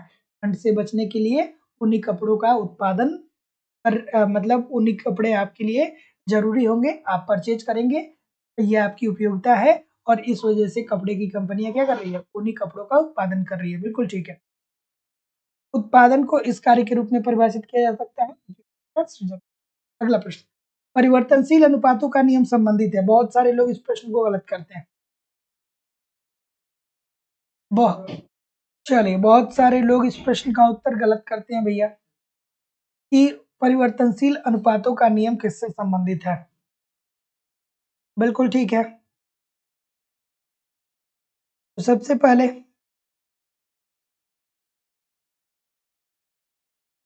चलिए, ये बोल रहे हैं सभी लोग, कुछ बी वाले हैं, कुछ बी वाले हैं, नहीं है। बिल्कुल ठीक है। देखिए दोस्तों, जब विभिन्न आगतों में से किसी एक की मात्रा को स्थिर मान लिया जाता है और अन्य को परिवर्तनशील मान लिया जाता है, तो इस प्रकार के उत्पादन फलन को परिवर्तनशील उत्पादन फलन बोलते हैं। और ये क्या होता है? ये अल्पकाल से संबंधित होता है। ठीक है, इसमें क्या होगा कि आगतों में से किसी एक को स्थिर मान रहे हैं और अन्य को परिवर्तनशील मान रहे हैं। तो जितने लोग भी क्या बोल रहे हैं? ए बोल रहे हैं, सभी लोग का उत्तर यहाँ पे बिल्कुल ठीक हो जाएगा। अगला, परा उत्पादन फलन। कुछ लोग कहेंगे सर जी ये ये मिसप्रिंट दिया है क्या पेपर में? नहीं भैया, मेटा प्रोडक्शन फंक्शन की बात कर रहा है। परा उत्पादन फलन अर्थात मेटा प्रोडक्शन फंक्शन का संबंध उत्पादन की किस अवधि से है? बताइए। परा उत्पादन फलन का संबंध उत्पादन की किस अवधि से है? तो जैसा कि मैं देख पा रहा हूं, बिल्कुल ठीक है। डी बोल रहे हैं बहुत सारे लोग, अति दीर्घ अवधि से। तो देखिए, सभी साधनों की वृद्धि होने पर, सभी साधनों में अगर जो वृद्धि हो रही है, तो सभी साधनों की वृद्धि होने पर उत्पादन का पैमाना ही बड़ा होने लगता है। साधनों की वृद्धि होगी तो उत्पादन का पैमाना भी बड़ा होता चला जाएगा और इस स्थिति को पैमाने का प्रतिफल और यह स्थिति परा उत्पादन फलन के नाम से जानी जाती है। तो ये किससे संबंधित हो जाएगा? अति दीर्घ काल से। तो जितने लोग भी डी बोल रहे हैं सभी लोग का उत्तर यहाँ पे बिल्कुल ठीक हो जाएगा। अगला, वितरण के उत्पाद नहीं है, निषेचन सिद्धांत में निम्न में से कौन सा तथ्य सही नहीं है? बिल्कुल ठीक है। और देखिए दोस्तों, लगातार प्रैक्टिस करते रहिए, बिल्कुल हारना नहीं है, थकना नहीं है। एक बात ध्यान में रखिएगा कि बहुत सारे लोग ऐसे हैं ना, जो आपके हारने का इंतजार कर रहे हैं, आपके थकने का इंतजार कर रहे हैं कि आप हार जाइए, आप थक जाइए और किसी दिन उनसे कह दीजिए कि हमसे नहीं हो पा रहा है, हमसे नहीं हो पाएगा। फिर वो आपको वो क्या करेंगे कि अपने अनुसार धीरे-धीरे जलील करेंगे। और मेहनत कहाँ नहीं है यार, कौन नहीं मेहनत कर रहा है? अभी अगर जो आप कहीं किसी प्राइवेट संस्था को भी जॉइन करेंगे ना, तो 8 से 10 घंटे आपको लगातार काम करना पड़ेगा, 8 ही घंटे मान लीजिए।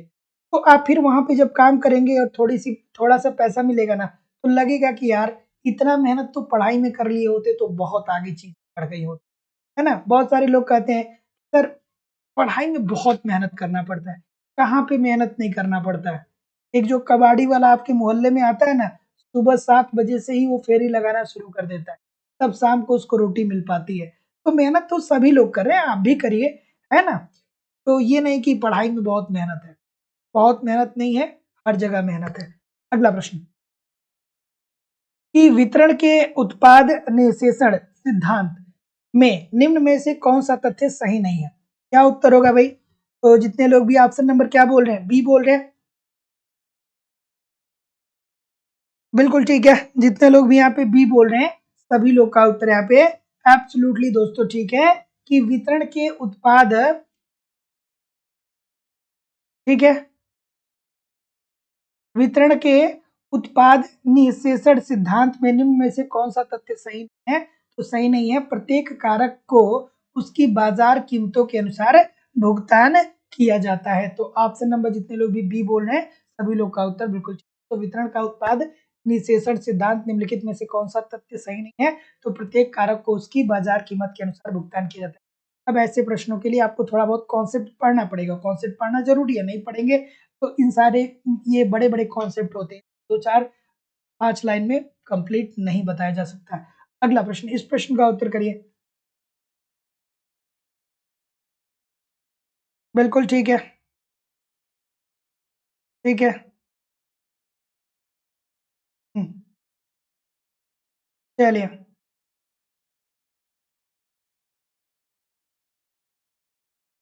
चलिए, इस प्रश्न का उत्तर करिए। ठीक है, कि समुत्पाद वक्र का ढाल मापता है।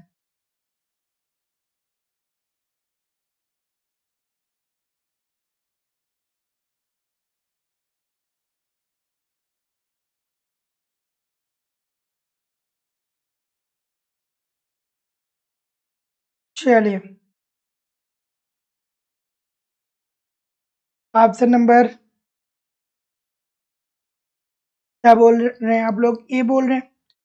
प्रतिस्थापन की सीमांत दर को, सभी लोग का उत्तर बिल्कुल ठीक है भाई, पता होना चाहिए कि समुत्पाद वक्र प्रतिस्थापन की सीमांत दर की घटती हुई मान्यता पे आधारित है। समुत्पाद वक्र प्रतिस्थापन की सीमांत दर के घटती हुई मान्यता पे आधारित है और सम उत्पाद वक्र उत्पादन के दो संयोग के उन संभावित संयोगों को प्रदर्शित करते हैं जिसके प्रयोग से उत्पादक को समान उत्पादन प्राप्त होता है। तो ऑप्शन नंबर जितने लोग भी क्या बोल रहे हैं, ये बोल रहे हैं, सभी लोग का उत्तर यहाँ पे एब्सोल्युटली ठीक है। अगला प्रश्न, यदि उत्पादन फलन एक कोटि समझाती है तो निम्नलिखित में से क्या सही होगा? बढ़िया सा प्रश्न है, बहुत बार पूछा कि यदि उत्पादन फलन एक कोटि समझाती है तो निम्न में से क्या सत्य? और ऐसे प्रश्नों की प्रैक्टिस नहीं करेंगे ना, तो एग्जामिनेशन हॉल में इस प्रकार के प्रश्न अगर जो आपके सामने आ गए ना, तो आप पक्का फ्रस्ट्रेट हो जाएंगे और आपका सिलेक्शन अगर जो 2-4 प्रश्न इसी के सामने लगातार दिख गए, तो फ्रस्ट्रेशन में आ जाएंगे और सिलेक्शन से दूर हो जाएंगे। तो ऐसे प्रश्नों की प्रैक्टिस करना और कॉन्सेप्ट पढ़ना बहुत ज़रूरी होता है ना? तो जितने लोग भी क्या बोल रहे हैं, पैमाने के स्थिर प्रतिफल की बात कर रहे हैं, सभी लोग का उत्तर यहाँ पे एब्सोल्युटली ठीक है भैया, कि यदि उत्पादन फलन एक कोटीय समजाती हैं तो एक कोटीय समजाती होंगे, जाहिर सी बात है कि पैमाने के प्रतिफल क्या होते हैं, स्थिर होते हैं। Option number B according to the question right answer हो जाएगा। तो याद रखिएगा कि यदि उत्पादन फलन एक कोटीय समझाती हैं तो निम्नलिखित क्या होगा कि पैमाने के प्रतिफल क्या है, स्थिर है। अब आपको यहाँ पे पढ़ना चाहिए कि पैमाने के प्रतिफल नियम क्या होते हैं या पैमाने का प्रतिफल क्या होता है, इन सारी चीजों को आपको पढ़ना पड़ेगा। अगला प्रश्न ये रहा कि कार्ब डगलस उत्पादन फलन में उत्पत्ति के कितने साधनों पे विचार किया गया। ऑप्शन नंबर ई ले लीजिए और यहाँ पे कर दीजिए ए, एक। अब आप लोग मुझे बताइएगा कि कौन सा उत्तर ठीक हो। यहाँ पे आपको 5 ऑप्शन दिया गया है, ए बी सी डी और ई।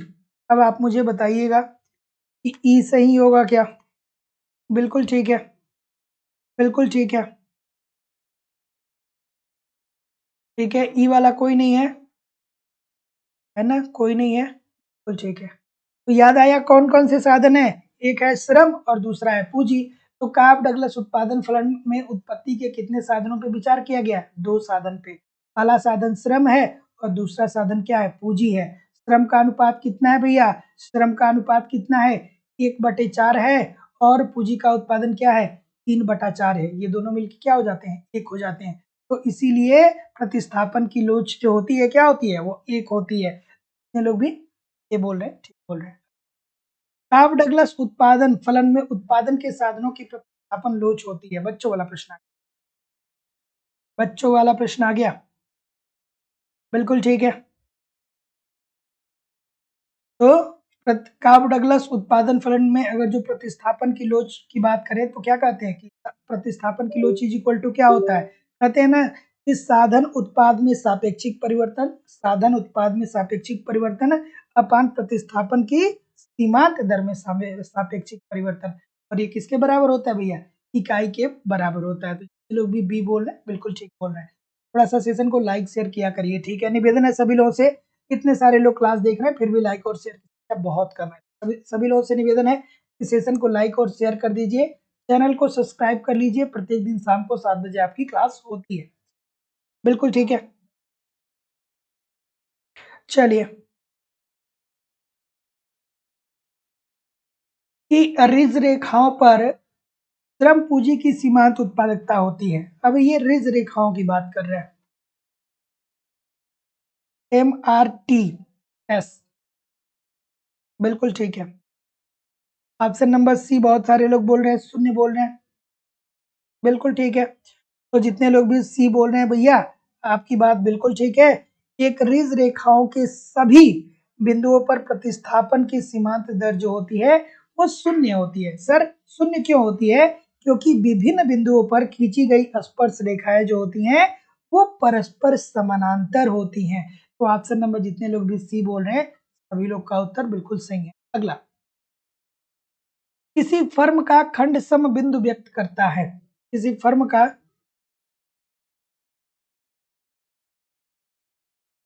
ठीक है, इस प्रश्न का उत्तर करिए।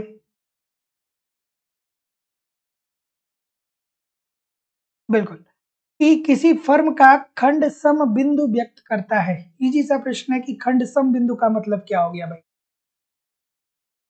बिल्कुल ठीक है, बिल्कुल ठीक है। इसको क्या बोलते हैं, समस्थि बिंदु भी बोलते हैं, बिल्कुल ठीक। तो ऑप्शन नंबर डी बोल रहे हैं, बिल्कुल ठीक है। तो जितने लोग भी डी बोल रहे हैं भाई सबका उत्तर सही है, शून्य लाभ की स्थिति को, है ना। तो खंड सम बिंदु वह बिंदु है जबकि फर्म सब लागत पूरा करने पर शून्य लाभ की स्थिति में होता है। और इस खंड सम बिंदु के ऊपर फर्म को क्या होता है दोस्तों, लाभ होता है। तो जितने लोग भी डी बोल रहे हैं सभी लोग का उत्तर यहाँ पे बिल्कुल ठीक है। ब्रेक इवन पॉइंट भी इसे बोलते हैं। उत्पादन का अभिप्राय क्या होता है,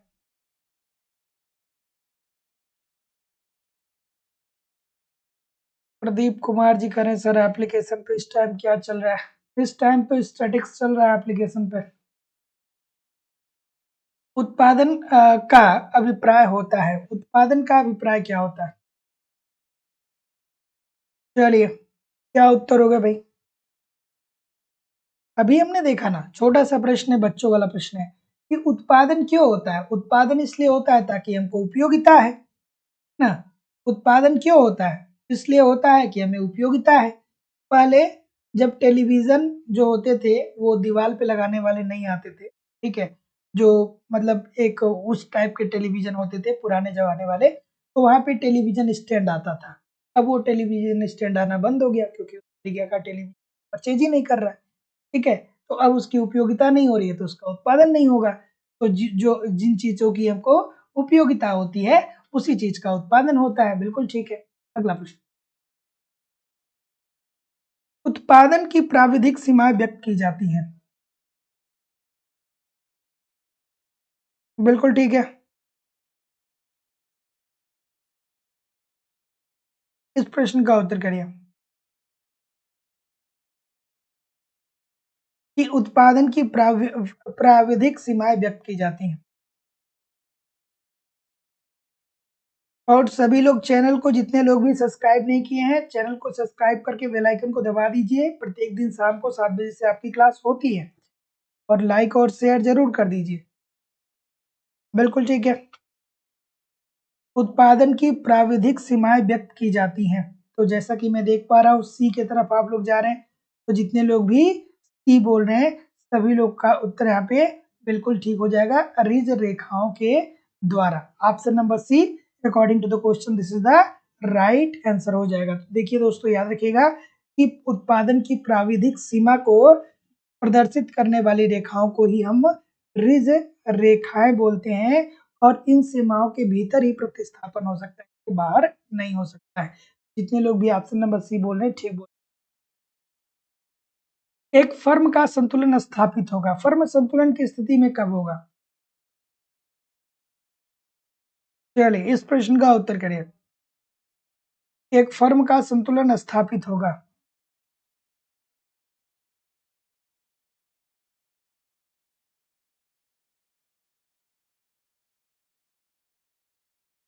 चलिए ठीक है, मुझे भी पता है कि जो आप लोग का पेट का एग्ज़ाम है, ठीक है?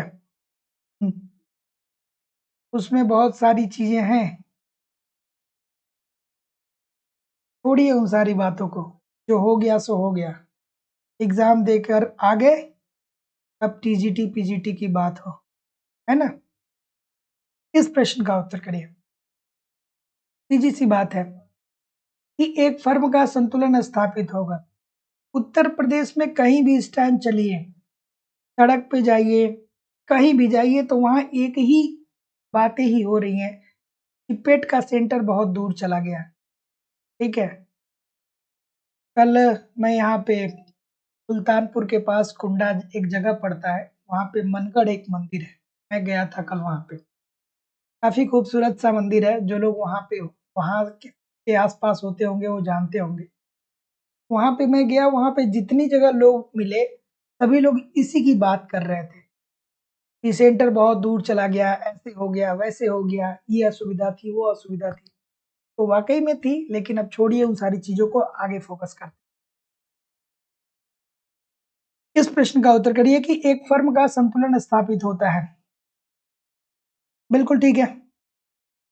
तो जितने लोग भी क्या बोल रहे हैं? बी बोल रहे हैं, सभी लोग का उत्तर यहाँ पे बिल्कुल ठीक हो जाएगा।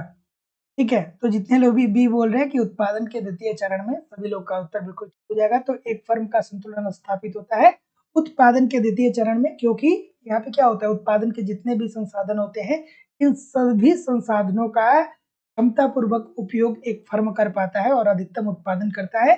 और यहीं पे सबसे बड़ी बात होती है कि जो इसकी औसत लागत होती है, वो न्यूनतम होती है। तो जितने लोग भी बी बोल रहे हैं, सभी लोग का उत्तर बिल्कुल। अगला प्रश्न।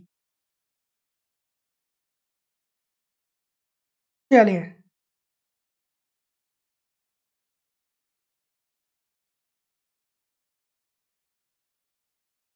इस प्रश्न का उत्तर करिए।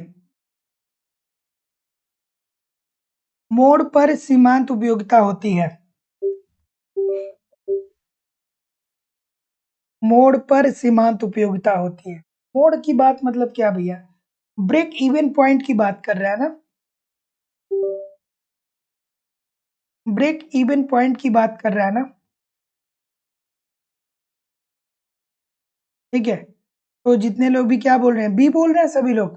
तो जितने लोग भी बी बोल रहे हैं सभी लोग का उत्तर यहाँ पे बिल्कुल ठीक हो जाएगा, अधिकतम होता है ना। क्यों अधिकतम होता है भैया? इसलिए होता है क्योंकि इस स्थिति में कुल उत्पादन अधिकतम दर से बढ़ता हुआ होता है। Option number B according to the right answer हो जाएगा। और एक बात मैं आप लोगों को और बता दूं कि चिंतित आप लोगों को खास करके इस बात से नहीं होना है कि टेट का एग्जाम क्या हुआ। आपका मेन फोकस है टीजीटी पीजीटी, और आपको मैं बहुत ईमानदारी और सच्चाई के साथ बता रहा हूं दोस्तों कि टीजीटी पीजीटी का एग्जाम इतना जल्दी और इतना आसानी से होने के आसार दिखाई नहीं दे रहे। जैसा कि हमारी समझ है, जैसे कि चीजों को मैं देख पा रहा हूँ, अगर जो कोई अप्रत्याशित चीजें होती हैं तभी आपका एग्जाम जल्दी हो पाएगा, अदरवाइज एग्जाम नहीं हो पाएगा। अगर जो ये आपका एग्जाम फरवरी में भी नहीं कराए, मेरी बात को ध्यान से सुनिएगा, अगर जो टीजीटी पीजीटी का एग्जाम फरवरी में नहीं होता है, ठीक है, तो उसके बाद आप सभी लोग को पता है कि बोर्ड की परीक्षाएं भी शुरू हो जाएंगी, है ना। और सुनने में ये भी आ रहा है कि मार्च में जो माध्यमिक शिक्षा सेवा चयन बोर्ड के जो मुख्य अध्यक्ष हैं, मार्च में उनकी विदाई है। तो सदस्य आ जाएंगे, फिर अध्यक्ष ही गायब हो जाएगा, है ना। तो ऐसी स्थिति में परीक्षा और आगे बढ़ सकता है। तो फरवरी में अगर जो आप लोग का हो जाएगा तो अपने आप को बहुत ही भाग्यशाली समझिएगा, है ना। नहीं तो जो सिनेरियो लग रहा है, मतलब बहुत सारी चीजें ऐसी है जो ऐसा लग रहा है कि मतलब नुकसान हो सकता है छात्रों को। इस प्रश्न का उत्तर करिए। ठीक है। उत्पादन साधनों में प्रतिस्थापन लोच सदैव कैसी होगी? क्या उत्तर होगा भैया? ऑप्शन नंबर क्या बोल रहे हैं? ये बोल रहे हैं, ये बोल रहे हैं। तो जितने लोग भी ए बोल रहे हैं सभी लोग का उत्तर बिल्कुल ठीक है। उत्पादन साधनों में प्रतिस्थापना लोच सदैव होती है कैसी? धनात्मक होती है। बिल्कुल ठीक है दोस्तों। ठीक है, बिल्कुल ठीक है। तो याद रखिएगा कि उत्पादन के साधनों में प्रतिस्थापन लोच सदैव धनात्मक होती है। यह शून्य और अनंत के बीच कहीं भी हो सकता है। ये जीरो और इनफाइनाइट में कहीं भी हो सकता है दोस्तों, इस बात को भी ध्यान में रखिएगा। अर्थात क्या होगा कि यदि दो साधन समरूप होंगे तो उनके मध्य प्रतिस्थापन की लोच क्या होगी? अनंत हो जाएगी। ऑप्शन नंबर ए बिल्कुल। अगला, इस प्रश्न का उत्तर करिए। लेकिन लेकिन एक बात और ध्यान में रखिएगा कि निश्चिंत ना हो जाइएगा कि एग्जाम डिले होगा, क्योंकि महीने बीतने में समय नहीं लगता है। समय बीतने में समय नहीं लगता है। जो रिदम बना है उस रिदम से पढ़ते रहिए। चलिए,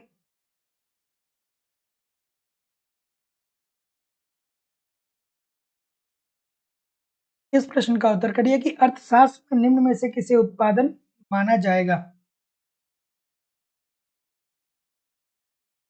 चलिए,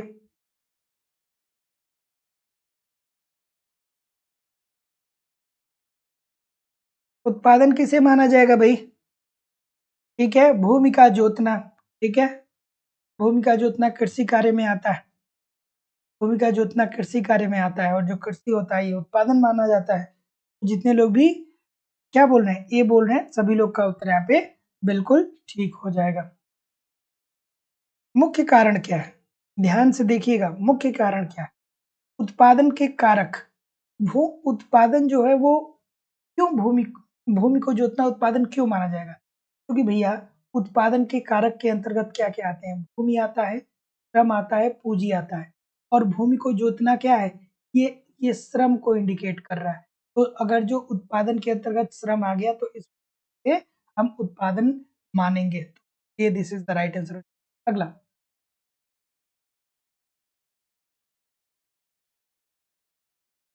बिल्कुल ठीक है। बस फरवरी में आप लोग का एग्जाम हो जाए, मैं बस मेरी तो बस ये है, मतलब मैं जहाँ तक समझ सकता हूँ कि फरवरी में एग्जाम करा ले लोग,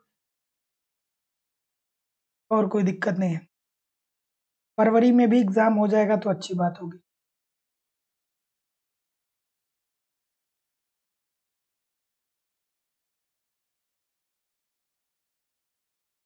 अल्पकाल में जब किसी फर्म का उत्पादन बढ़ता है तो उसकी औसत स्थिर लागत पर क्या असर पड़ता है?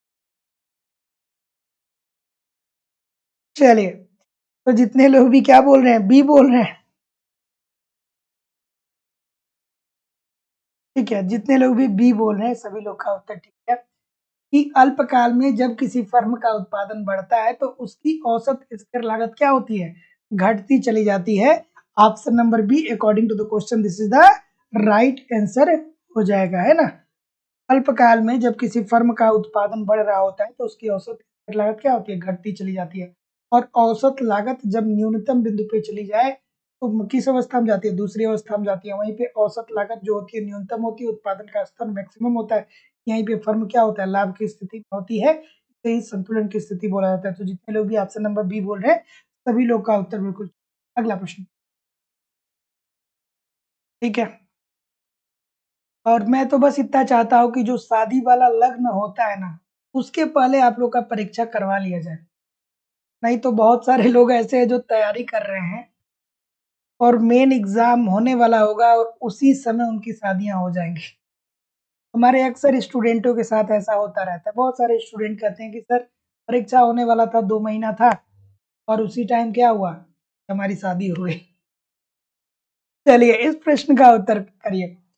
तो जो मैरिज का सेशन आता है उस टाइम से पहले क्या हो जाना चाहिए? एग्ज़ाम हो जाना चाहिए। इस प्रश्न का उत्तर करिए कि जब उत्पादन के जब जब उत्पादन के 2 साधन पूर्णतः पूरक होते हैं तो समुत्पाद वक्र का आकार होता है। क्योंकि बहुत सारे लोग ऐसे हैं जो घर से लड़ झगड़ के कह रहे हैं कि बस ये वैकेंसी दे लेने दो, ये वैकेंसी बस दे लेने दो, अगली बार देखा जाएगा। चलिए, ठीक है, कि जब उत्पादन के 2 साधन पूर्णतया पूरक होते हैं तो समुत्पाद वक्र का आकार कैसा होता है भाई? तो जैसा कि मैं देख पा रहा हूँ, क्या उत्तर आ रहा है भाई? बिल्कुल ठीक है, बिल्कुल ठीक है, बिल्कुल ठीक है। क्या बोल रहे हैं? सी सभी लोग बोल रहे हैं, तो जितने लोग भी सी बोल रहे हैं भैया, सबका उत्तर यहाँ पे एब्सोल्युटली ठीक है। सी बोल रहे हैं ना? तो जितने लोग भी सी बोल रहे हैं, ये समकोणीय अर्थात एल आकार का होता है। जब उत्पादन के 2 साधन पूर्णतया पूरक होते हैं, तो समुत्पाद वक्र का आकार समकोणीय होता है। एक बार नहीं, बहुत बार हम लोगों ने चर्चा किया है, तो option number C according to the question right answer हो जाएगा। अगला प्रश्न, उत्पादन में अंततः कौन-सा नियम प्रभावी होता है? चलिए,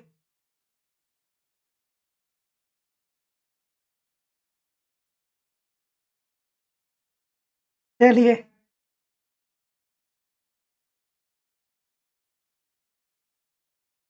चलिए इस प्रश्न का उत्तर करिए।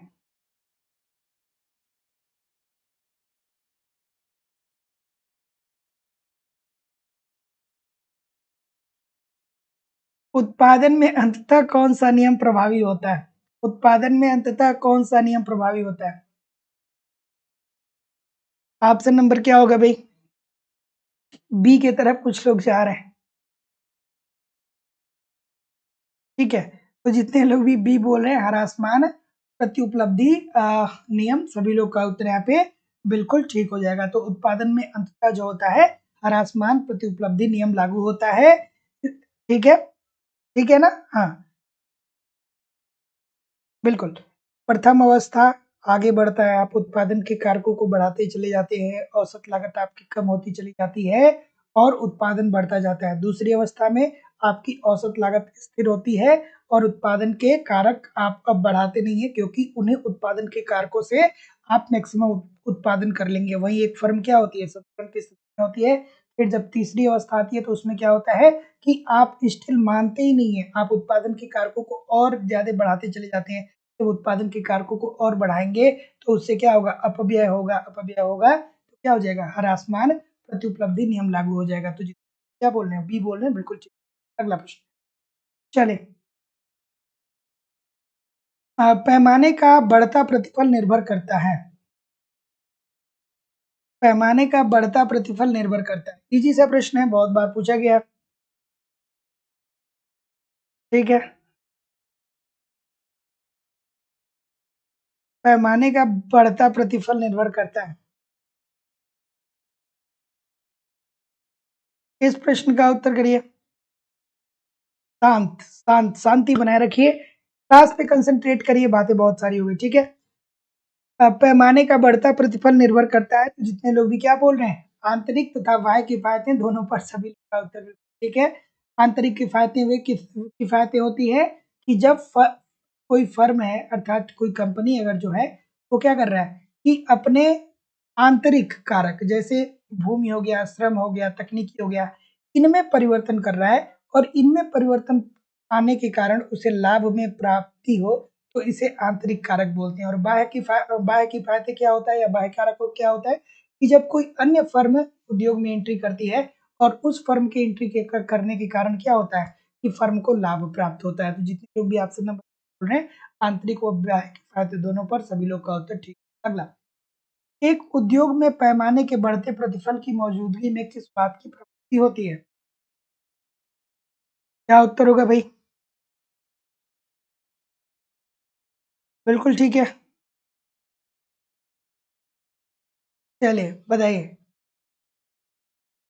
क्या उत्तर होगा भाई? ऑप्शन नंबर, जैसा कि मैं देख पा रहा हूँ, क्या उत्तर आ रहा है?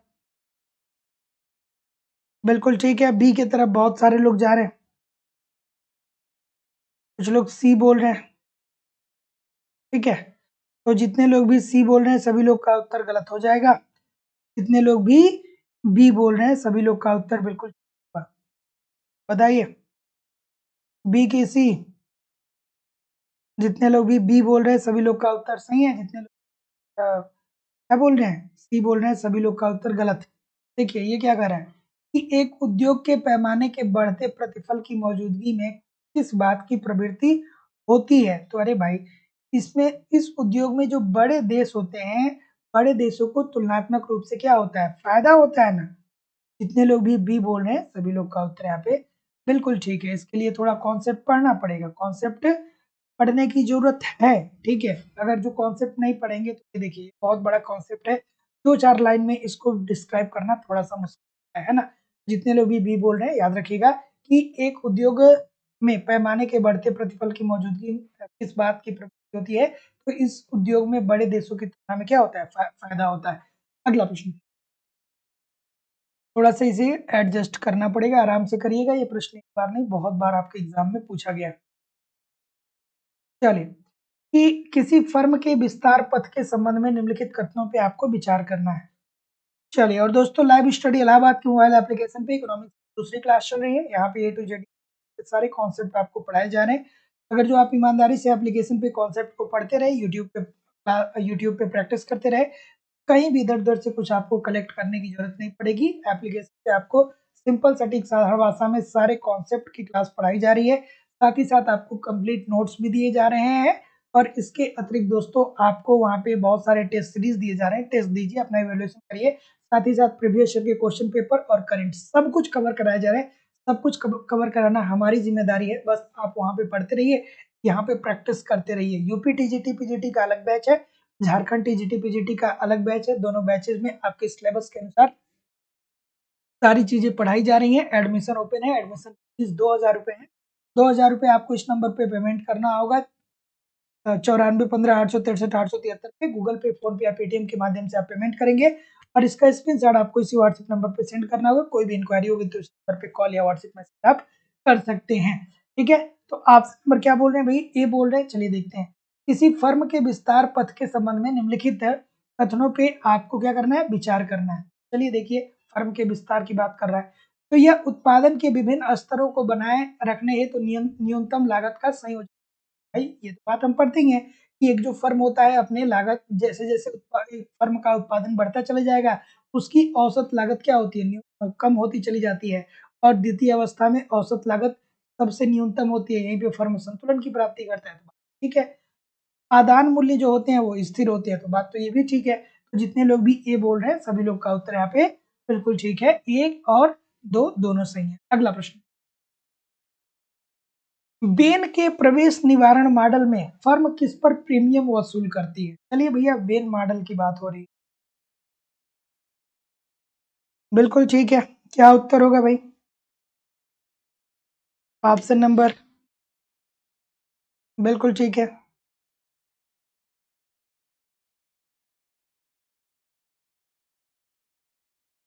बिल्कुल ठीक है। बेन मॉडल को आपने अगर जो पढ़ा होगा, तो आप बहुत आराम से जानते होंगे, बहुत ठीक तरीके से ये बात जानते होंगे, ठीक है? बिल्कुल ठीक है, ठीक है।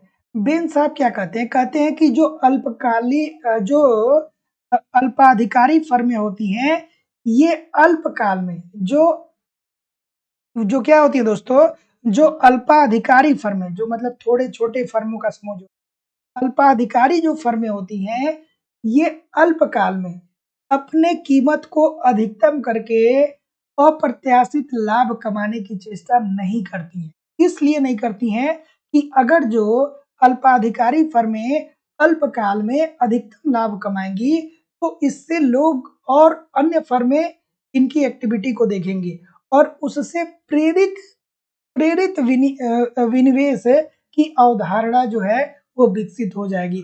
तो इस कारण उनको ये लगता है कि फिर हम दीर्घकाल में लॉन्ग टर्म में लाभ नहीं कमा पाएँगे। तो इसीलिए अल्पाधिकारी अल्पकाल में अपने लाभ को एक ऐसे स्तर पे संतुलित करता है जिससे क्या हो सके कि जिस मतलब एक ऐसे स्तर पे निर्धारित करता है जिससे नई फर्में जो है वो प्रवेश में एंट्री ना कर पाएँ और वो दीर्घकाल तक क्या कर सके? पद प्राप्त कर सके। तो दीर्घावधिक प्रतिस्पर्धा कीमत। अगला प्रश्न, निम्नलिखित में से कौन कार्टेल के लिए सही है? चलिए भैया कार्टेल आ गया। लाइक शेयर जिन लोगों ने नहीं किया है ना, मैं कितनी बार बोलूं, निवेदन है आप लोगों से कि थोड़ा लाइक शेयर किया करिए। इतने सारे लोग क्लास देखते हैं लेकिन फिर भी लाइक और शेयर की संख्या बहुत कम होती है। सभी लोगों से निवेदन है कि एक बार सेशन को लाइक और शेयर जरूर किया, है ना? और जितने लोग भी क्लास कर रहे हैं, मैं आपसे कहना चाहूंगा कि अगर जो टेस्ट सीरीज एप्लीकेशन पे दे रहे हैं तो ठीक है। अगर जो आप हमारे टेस्ट सीरीज को नहीं ज्वाइन कर रहे हैं तो आपसे कोई ऐसा नहीं है कि आप ज्वाइन ही करिए। लेकिन आप एक मार्केट जाइए और ओएमआर सीट खरीद लीजिए। ठीक है? जो ओएमआर सीट जो आपके एग्जाम में मिलता है, उस ओएमआर सीट में आपको क्या करना है कि कहीं से भी 125 क्वेश्चन का आप क्या करिए, ऑब्जेक्टिव क्वेश्चन उठा लीजिए और उस 125 क्वेश्चन को ओएमआर सीट में ए बी सी डी करके रोज एक टेस्ट दीजिए। ठीक है? तो जो लोग कॉन्सेप्ट की क्लास जो लोग ज्वाइन किए हैं एप्लीकेशन पे उनके लिए तो ठीक है, कोई दिक्कत नहीं है। जो लोग नहीं ज्वाइन किए हैं या जो लोग नहीं ज्वाइन करना चाहते, आप ओएमआर सीट लीजिए और वहां पे रोज कम से कम एक टेस्ट और अच्छे प्रश्नों का कलेक्शन करिए जो आपके एग्जाम के ओरिएंटेड है उनका कलेक्शन। ठीक है? तो क्या उत्तर होगा भाई? तो जैसा कि मैं देख पा रहा हूँ, क्या बोल रहे हैं? बिल्कुल ठीक है। Option number B, option number C बहुत सारे लोग बोल रहे हैं। तो जितने लोग भी सी बोलेंगे भाई बहुत अच्छा बोले कि यह फर्म अपने लाभ को अधिकतम करने का लक्ष्य नहीं भाई, कार्टेल का उद्देश्य ये नहीं होता कि वो अपने लाभ को अधिकतम, यह उद्योग जिसका प्रतिनिधित्व कार्टेल करता है इसमें कुल उत्पादन के बारे में निर्णय लेता है। बिल्कुल ठीक है। कार्टेल जो होता है वो कुल उत्पादन के बारे में निर्णय लेता है। बिल्कुल। यह कीमत निर्धारित नहीं करता है जिस पर सदस्य अपना उत्पादन बेचते हैं। तो क्या उत्तर होगा भाई? तो जितने लोग भी सी बोल रहे हैं ये बात भी गलत है। जितने लोग भी सी बोल रहे हैं केवल दूसरा सही है। सभी लोग का उत्तर यहाँ पे एब्सोल्युटली ठीक है। एल आकार का औसत लागत वक्र बड़े फर्मों में देखा जाता है, क्यों देखा जाता है?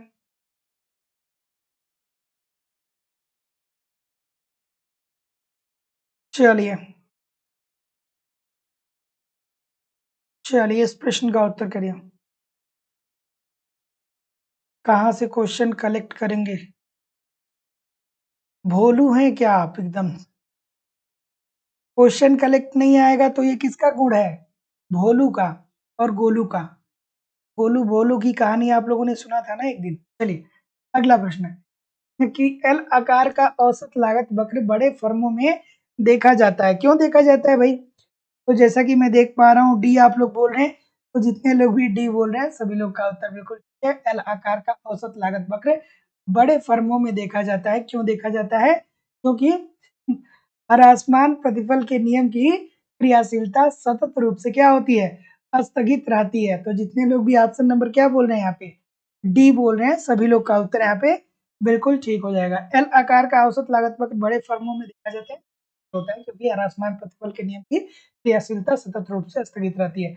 और थोड़ा सा ये समझ लीजिएगा कि आज का सेशन थोड़ा सा अपेक्षाकृत रोज की अपेक्षा थोड़ा सा कठिन है, तो परेशान ना होइएगा, है ना। इस प्रश्न का उत्तर करिए। चलिए, कि उत्पाद संघ अर्थात कार्टेल का उद्देश्य किसे अधिकतम करना होता है।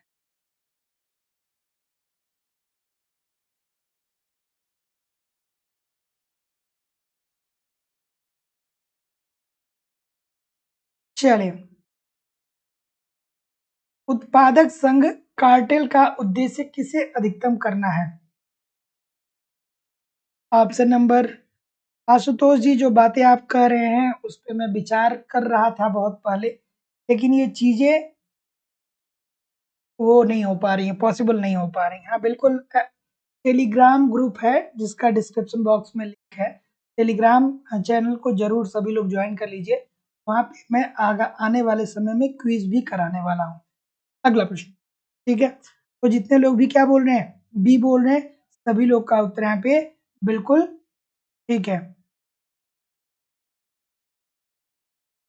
लाइव स्टडी इलाहाबाद सर्च करेंगे टेलीग्राम पे तो मिल जाएगा, या डिस्क्रिप्शन बॉक्स में एप्लीकेशन का लिंक है, वहां से टेली उत्पादक संघ या कार्टेल का उद्देश्य किसे अधिकतम करना होता है, तो उद्योगों के लाभ को। तो देखिए, उत्पादक कार्टेल कहाँ पे होता है दोस्तों, अल्पाधिकार के अंतर्गत। ठीक है, यहाँ पे बहुत सारे फर्में मिलकर के क्या करती हैं कि आपस में एक संघ का निर्माण करती हैं, और ये जो संघ होता है ये क्या होता है कि क्या करेगा कि महत्वपूर्ण निर्णय लेगा। जैसे तेल कंपनियों में कार्टेल का उदाहरण कौन सा है, ओपेक है। ठीक है, तो जितने लोग भी ऑप्शन नंबर बी बोल रहे हैं सभी लोग का उत्तर ठीक है कि उत्पादक संघ कार्टेल का उद्देश्य किस करना होता है, उद्योग के लाभ का, है ना। बिल्कुल ठीक है। अगला प्रश्न, कोई फर्म इष्टतम आकार की होगी जबकि कोई फर्म इष्टतम आकार की होगी जबकि कब होगी भैया। चलिए, कोई फर्म इष्टतम आकार की कब होती है, आपको बेसिकली बताना है।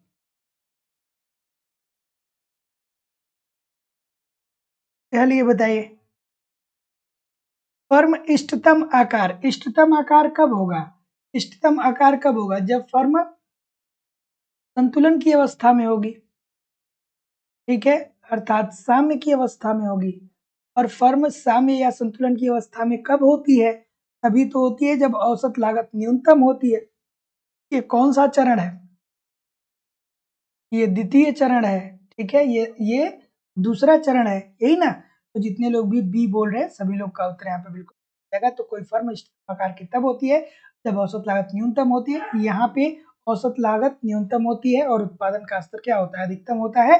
क्यों होता है न्यूनतम लागत, इसलिए होता है न्यूनतम औसत लागत इसलिए होता है क्योंकि जितने उत्पादन के साधन होते हैं उन सभी उत्पादन के साधनों का दक्षता पूर्वक क्षमता पूर्वक उपयोग करके अधिकतम उत्पादन किया जाता है। अब प्रश्न आपके सामने ये रहा,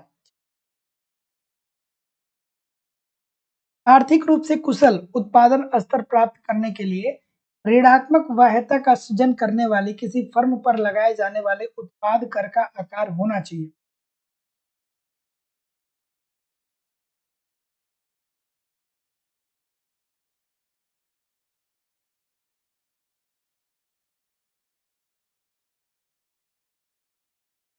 चलिए, इस प्रश्न का उत्तर करिए, क्या उत्तर होगा।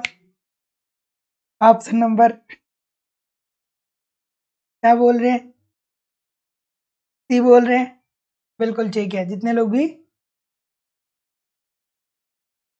आर्थिक रूप से कुशल उत्पादन स्तर प्राप्त करने के लिए ऋणात्मक बाह्यता का सृजन करने वाली सभी फर्मों पर लगाए जाने वाले उत्पाद कर का आकार होना चाहिए कैसा, सामाजिक सीमांत लागत तथा फर्म की सीमांत लागत के बीच के अंतर के। अब ऐसे प्रश्नों कॉन्सेप्ट आपको पढ़ना पड़ेगा, है ना। तो याद रखिएगा कि आर्थिक रूप से कुशल उत्पादन स्तर प्राप्त करने के लिए ऋणात्मक बाध्यता का सृजन करने वाली किसी फर्म पर लगाए जाने वाले उत्पाद कर का आकार सामाजिक सीमांत लागत तथा फर्म की सीमांत लागत के बीच के अंतर के होता है। अगला प्रश्न, निम्नलिखित में से किस बाजार स्थिति या स्वरूपों में फर्म अपने लाभ का महत्तमीकरण कर पाते हैं?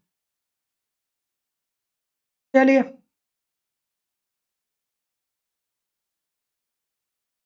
निम्नलिखित में से किस बाजार स्थिति या स्वरूप में फर्म अपने लाभ का महत्तमीकरण कर पाते हैं? चलिए बताइए। ठीक है,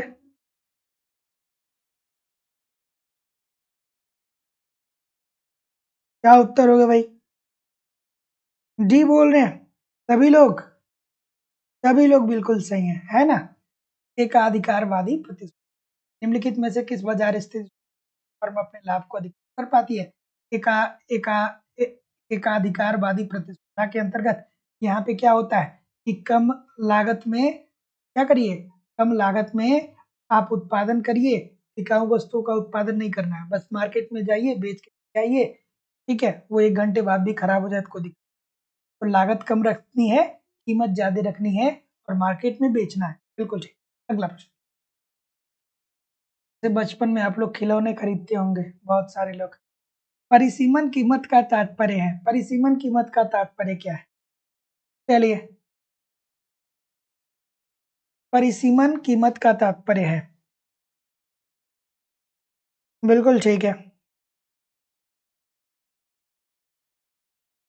परिसीमन कीमत का तात्पर्य क्या होता है? बिल्कुल ठीक है। बी बोल रहे हैं क्या आप लोग? सभी लोग? बिल्कुल ठीक है।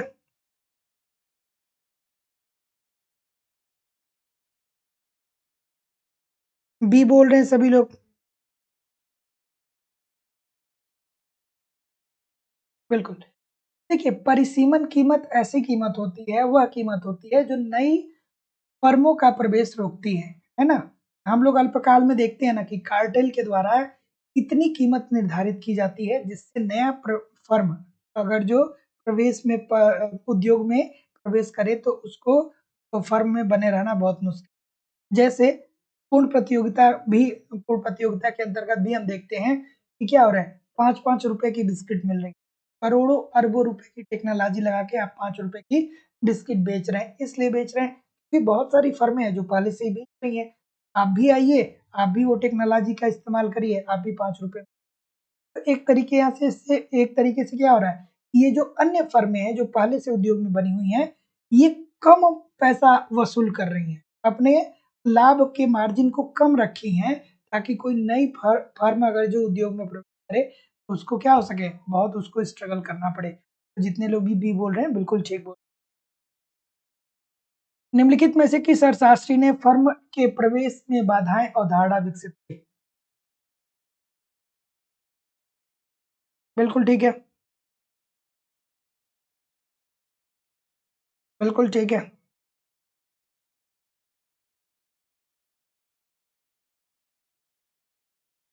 इजी सी बात है, 1956 याद आना चाहिए।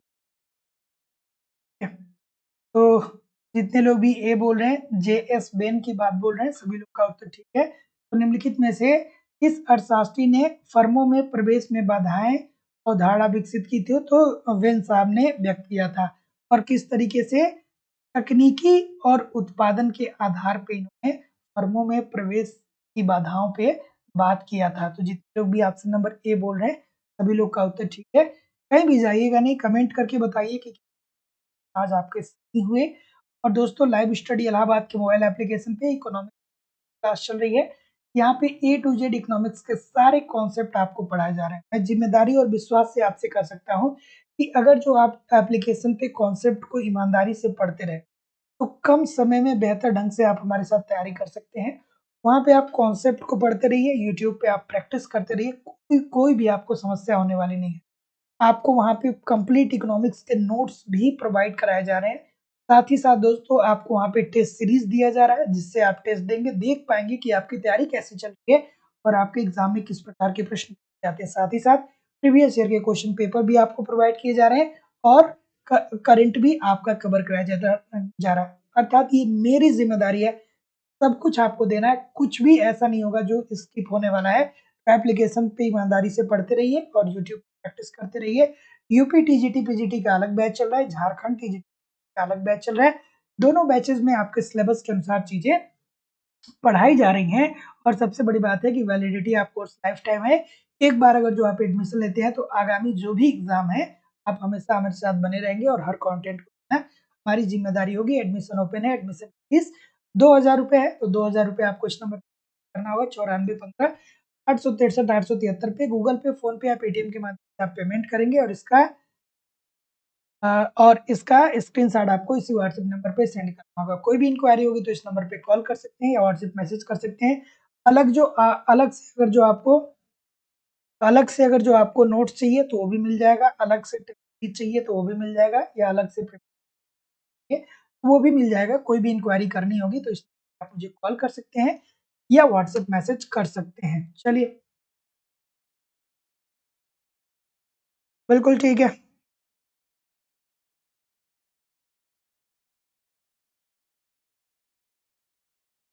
चलिए, मैं आपके कमेंट को पढ़ ले रहा हूँ थोड़ा सा यहाँ पे।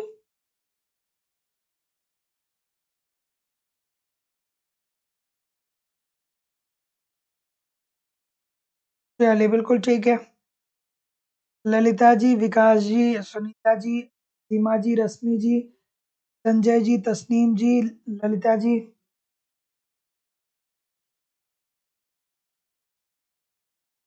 दीक्षा जी, अनिल जी, अभी जी, अफजल जी, रुखसार जी, अदिति जी, रेनू जी, अमीनू जी, लाल बहादुर जी, बबीता जी, मौसम कुमारी जी, आशुतोष उपाध्याय जी, वैभव जी, विकास जी, Nirupama Singh ji, I M G, Anil जी, अमरेश यादव जी, वंदना रानी जी, विजय कुमार जी, वेद प्रकाश जी, रागनी सिंह जी, लाल बहादुर जी, अफसाना सिद्दीकी जी, अभी चौधरी जी, ललिता साके जी, शिवानी श्रीवास्तव जी, अफसाना सिद्दीकी जी, रश्मि तिवारी जी। अ, बिल्कुल ठीक है। राजन सिंह जी, कोई दिक्कत नहीं है, लगे रहिए। प्रदीप कुमार जी, विकास कुमार जी, अरुधति देवी जी, बिल्कुल ठीक है। राम पुरुष राम जी, बिल्कुल ठीक है। सनी गुप्ता जी, देवेंद्र जी, सोमपाल जी, चलिए, Sunny ji, Anil ji, Ved Prakash ji. Thank you very much everybody. मिलते हैं नेक्स्ट क्लास में। तब तक के लिए आप लोग पढ़ते रहिए, आगे बढ़ते रहिए दोस्तों। कल शाम को मिलते हैं। जाते जाते वीडियो को शेयर करते हुए जाइए, लाइक करते हुए जाइए। नमस्कार, धन्यवाद।